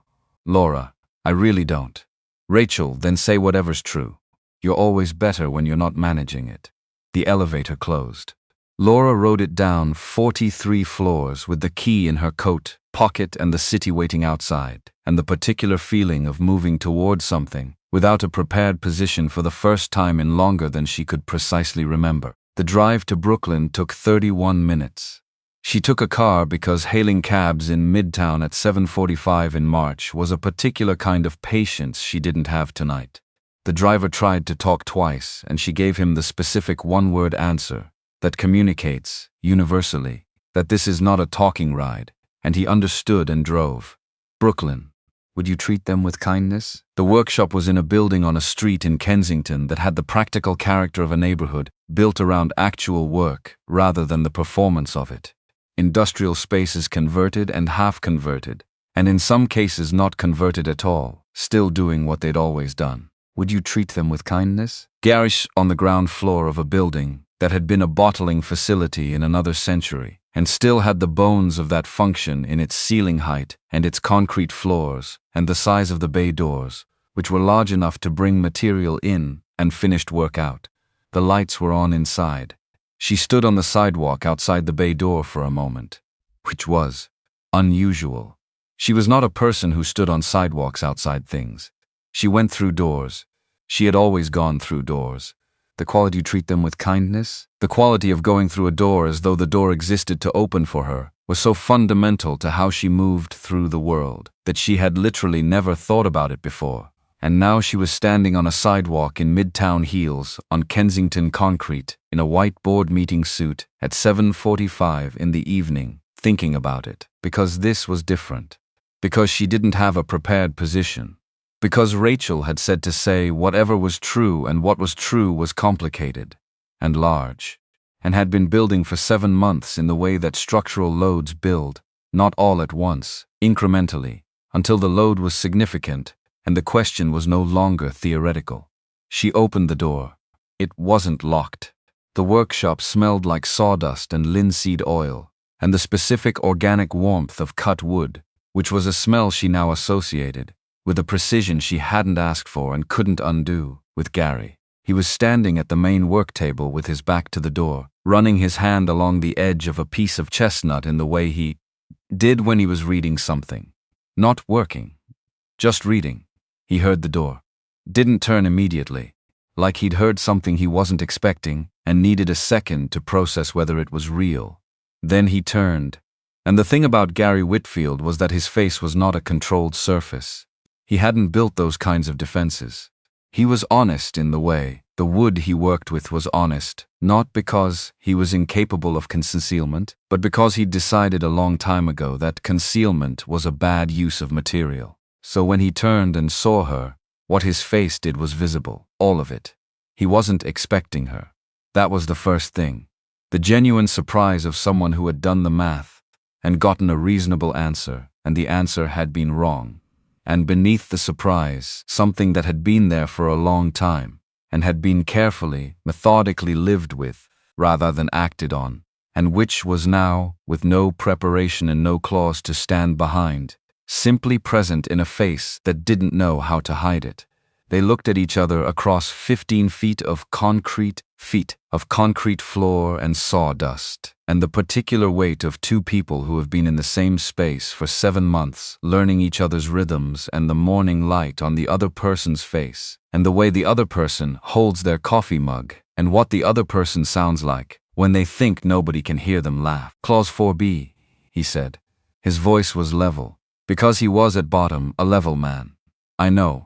The trust transferred. The requirement is. I know what the requirement is. She took 3 steps into the workshop, the heels on the concrete. Sharp, specific, nothing like marble, nothing like the world she'd been in 6 hours ago. You read it twice, he looked at her. I saw you, she said. January. 10 at night. Reading glasses you tried to hide when you noticed me. Something moved through his expression. Not embarrassment. More like being caught at something you'd thought you were managing privately and turning out to be less private than you'd thought. Therefore close work. I know. She took another step. You read the whole document, both times, which means you knew exactly what Clause 4B said, and exactly when it would apply. Yes, and you decided that when it applied, you'd go. That was the arrangement. The arrangement. She said the word, the way you say a word that has stopped being adequate for the thing it's supposed to describe. Gary. Just his name. But the weight of it. The way Edward had said her name from the base of the scaffold all those months ago. Just the name and everything underneath it. My father wrote a trust document that required me to share my life with someone for 8 months. He chose you. Not randomly. Not because you were available. Because he sat in that foyer and watched you work, and watched you talk to him, and watched you be exactly who you are. And he decided that you were the right person for the specific problem his daughter had. She stopped 3 feet from him, close enough that she didn't have to project. Do you know what my specific problem was? He was very still. The kind of still that isn't absence but presence, all of it. I had learned, she said, how to be the most capable person in any room I entered. How to read every variable and manage every outcome and make every decision from a position of complete information. And somewhere in learning all of that, I lost the ability to let anything happen to me. To just let something arrive and be in it without managing it. She looked at him. My father knew that. He knew I was suffocating inside everything I'd built and that I couldn't see it because I was inside it. And he found you, specifically you, because you were the only person he'd met in years who built things for the right reasons and stopped when they were done and didn't need the credit and didn't need the control. She paused, breathed, and then you left. Because Clause 4B said you could. Because I thought. He stopped. Started again, because Gary Whitfield did not abandon sentences midway through. That was not his construction. I thought that when it was over, you'd want it to be over. I thought I was the arrangement and the arrangement was done. Is that what it felt like to you? Not an accusation. Honest inquiry. 7 months of, is that what it felt like? The question sat in the workshop. The chestnut on the table. The tools on the walls. The smell of linseed oil in winter, and something that had been built here over a long time. No, he said. And then, because he was the most precise man she had ever met, when precision was what was needed, it felt like the most honest thing I've done in 4 years. Since Sandra. It felt like waking up in a place and finding out it fits, and then deciding the place wasn't mine to stay in. He looked at her. I'm a practical man. I didn't want to mistake what was real for something that worked, because the contract made it work. And if there wasn't a contract, Laura, if my father hadn't written it, if I had walked into that workshop in November and said, I want you to come home, to the apartment, to the table you built, to mornings and Rachel's drawings and the cactus on the windowsill. She held his eyes, which was harder than it should have been for someone who held eye contact with CFOs and federal judges for a living. Except this was completely different because there was no professional register for this. Would you have come? The workshop was very quiet. Somewhere on the street outside a car passed. The fluorescent fixture above the work table made its small ambient sound. The chestnut sat on the table, unfinished, reading. Yes, Gary said. One word. No decoration. Just yes, in the flat declarative way of someone who has stopped managing the question and is simply answering it. She let out a breath she had apparently been holding since Brooklyn. Maybe since January. Maybe longer. Then come home. She reached into her coat pocket and held out the brass key. The apartment key he'd left on the table, which she'd picked up and carried in her pocket for the 40-minute drive to Brooklyn, because she'd known, somewhere below the professional certainty she'd wrapped around the knowing, that she was going to need it. I'm not asking you to honor an arrangement. I'm asking you to come home. He looked at the key, at her hand holding it, at the key again. Would you treat them with kindness? And Gary Whitfield, who had spent 30 years reading material for what it actually was, who had spent 4 years learning to live with the weight of what he'd lost and not let the weight convince him he had to carry it alone forever, who had spent 7 months building a home inside someone else's building and being honest about every inch of it, reached out and took the key from her hand. His fingers closed over hers for a moment before they closed over the key. Just a moment. Then he held the key and looked at her. You drove out here in those shoes, he said. Yes. On concrete. It's fine. He looked at her shoes, at the shoes again. It's not fine, you're going to destroy the heel. Gary. The heel cap is Gary. She was laughing, quietly, exhaustedly, genuinely, the laugh of someone who has been carrying too much for too long and has put it down, and the relief is so large it comes out sideways. I just drove to Brooklyn and told you everything my father tried to tell me for 10 years. And you're worried about my shoes. I'm always worried about the specific structural problem in front of me, he said. And it was the first time, the genuine first time in 7 months, the first time without a board or a trustee or a professional context to put it in, just 2 people in a workshop in Brooklyn. He smiled. Full, unmanaged, the smile of a man who had stopped performing composure because there was nothing left to be composed about. Laura looked at that smile and thought, with the clarity of the entirely obvious arriving all at once, there it is. That's the thing my father saw. They drove back to Man with Kindness.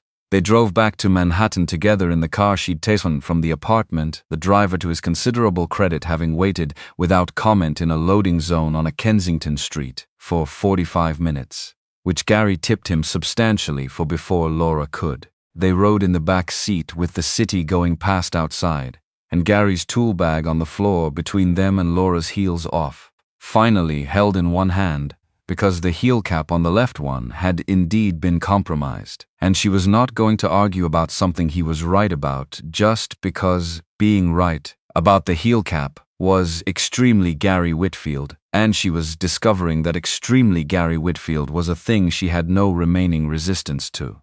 They didn't fill the drive with words. They'd said what needed saying.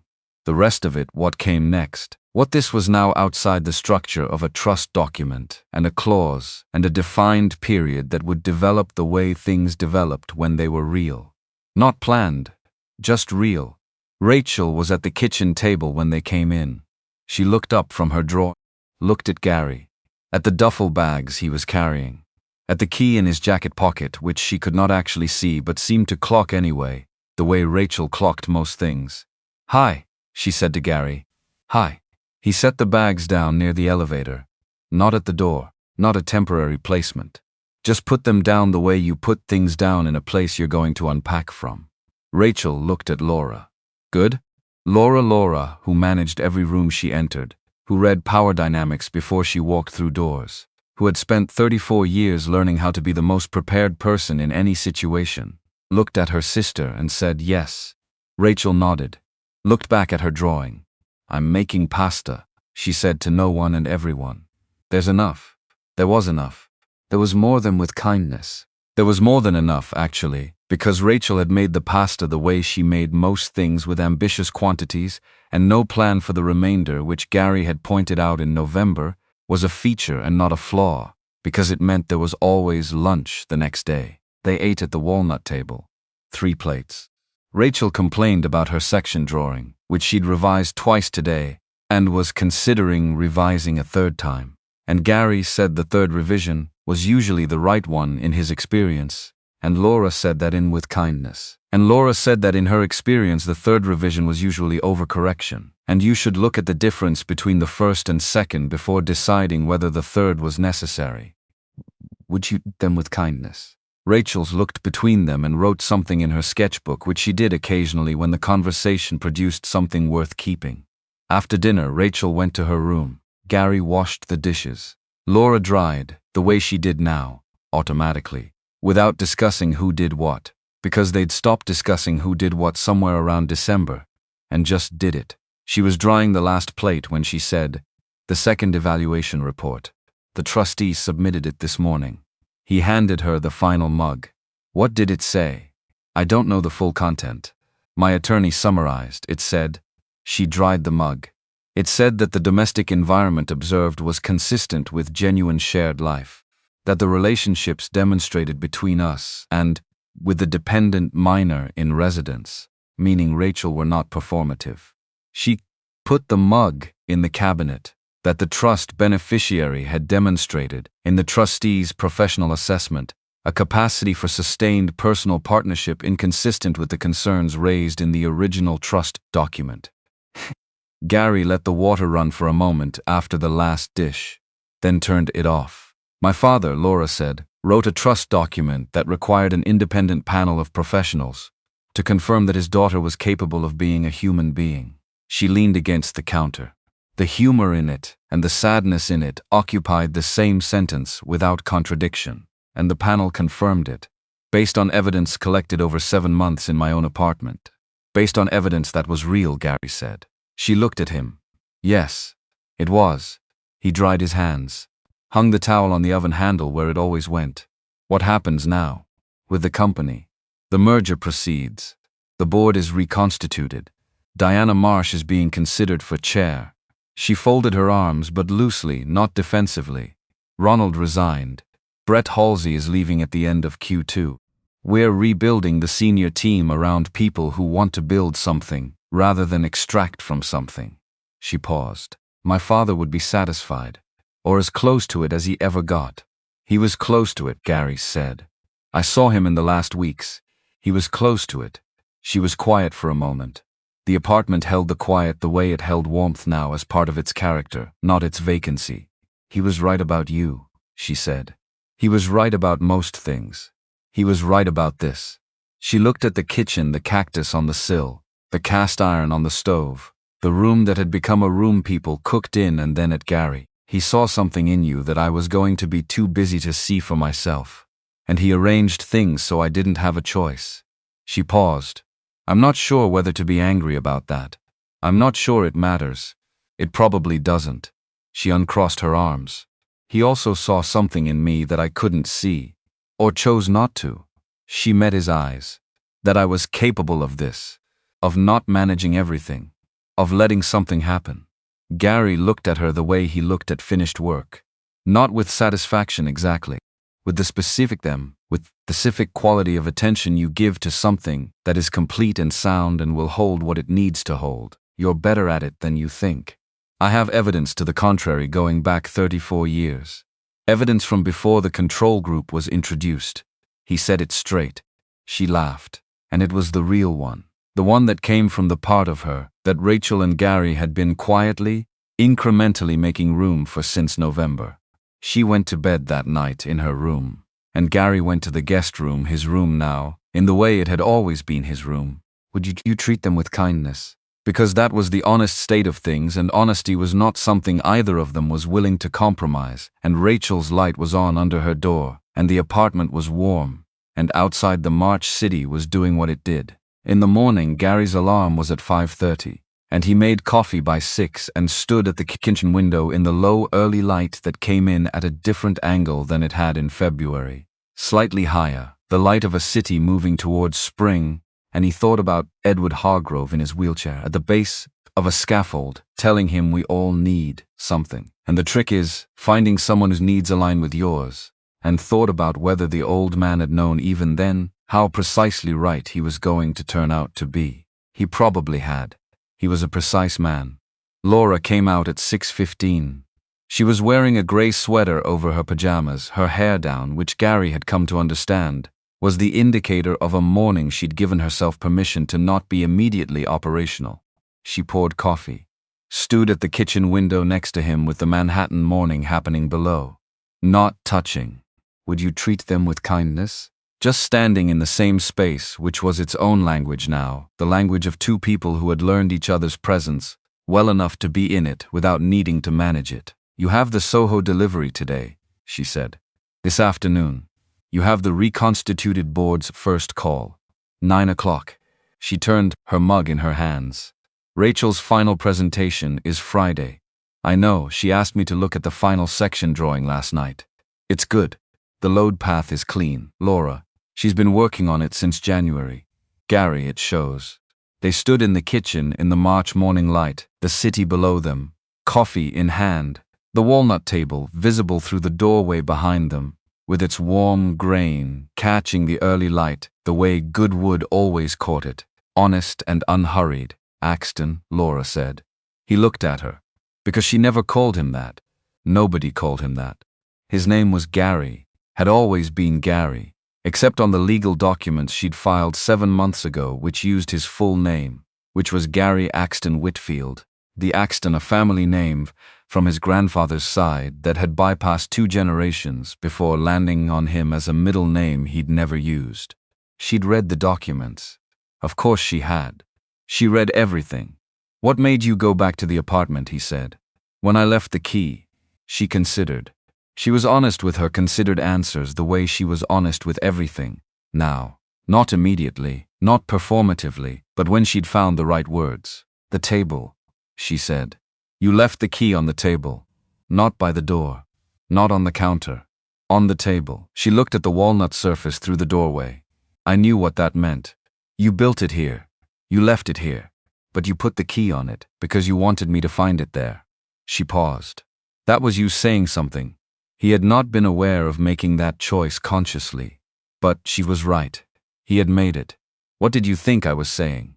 She looked at him with the expression that had evolved over 7 months from closed to guarded to present to this, simply open the way a window is open when there's no reason to keep it shut, that you'd been here, that it was real, that whatever happened next, the table was staying. She held his eyes. I just didn't want the table to be staying without you. Gary Whitfield had built things his whole life. Furniture, and staircases, and library shelves, and the specific invisible structure of a household that functions like one. He knew the difference between a thing that was made and a thing that was built. Made was fast and finished and moved on. Built was different. Built was slow and load-bearing and stayed. He looked at Laura Hargrove in the kitchen of the apartment that had taken 2 duffel bags and 8 months to become what it was, he thought. Built. Outside the March light was climbing. Rachel's door was still closed. The cactus on the windowsill was doing what cacti do, surviving, specifically and without complaint. The coffee was getting cold in the way coffee gets cold when you're not drinking it because you're doing something else. Ask me again in 20 years, he said. She looked at him. What? Whether I was going to stay. He took his cold coffee to the microwave. which was a crime he committed without apology approximately twice a week. Ask me in 20 years, and I'll have a better answer. She watched him do this. The microwave. The crime. That's not an answer. It's an honest one. He took out the mug, turned around, found her looking at him with the expression that had started somewhere around the board dinner and been growing toward something ever since, not managed, not processed, just there. I was always going to stay, Laura, but I just needed you to want me to. She put her coffee mug down on the counter with a small, deliberate sound, walked the 4 steps to where he was standing, and then she put her hand against his jaw, one hand, direct, the way she did everything when she'd stopped managing it, and kissed him. Not dramatic, not cinematic, just real. The specific, unpretentious reality of 2 people who had taken 7 months to get to a moment that had probably been inevitable since around December, and were finally, without contract or clause or condition, just in it. He kissed her back. His free hand found her waist and stayed there. The city did its thing outside the windows. The March light continued its arc. Rachel's door opened down the hall. Steps on the floor. She appeared in the kitchen doorway in her architecture sweatshirt, stopped, took in the scene, and turned immediately back around. Her voice, retreating. I'm making breakfast in 20 minutes, after you're done being human beings. The door closed. Gary and Laura separated in the way of people interrupted by someone they would rather not traumatize. Human beings, Laura said. I think she meant it as a compliment. From Rachel, it absolutely was. She picked up her coffee. The warmth was still in it, just barely. She's going to act like this is completely predictable for the next 6 months. It was completely predictable. I know. She drank her coffee. He drank his. The kitchen held them the way it had learned to hold things comfortably, without requiring explanation. Gary. Yeah. Thank you.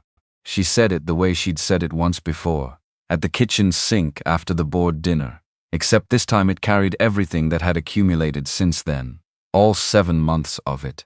For reading the prospectus, for building the table, for staying when the contract said you could go. A pause.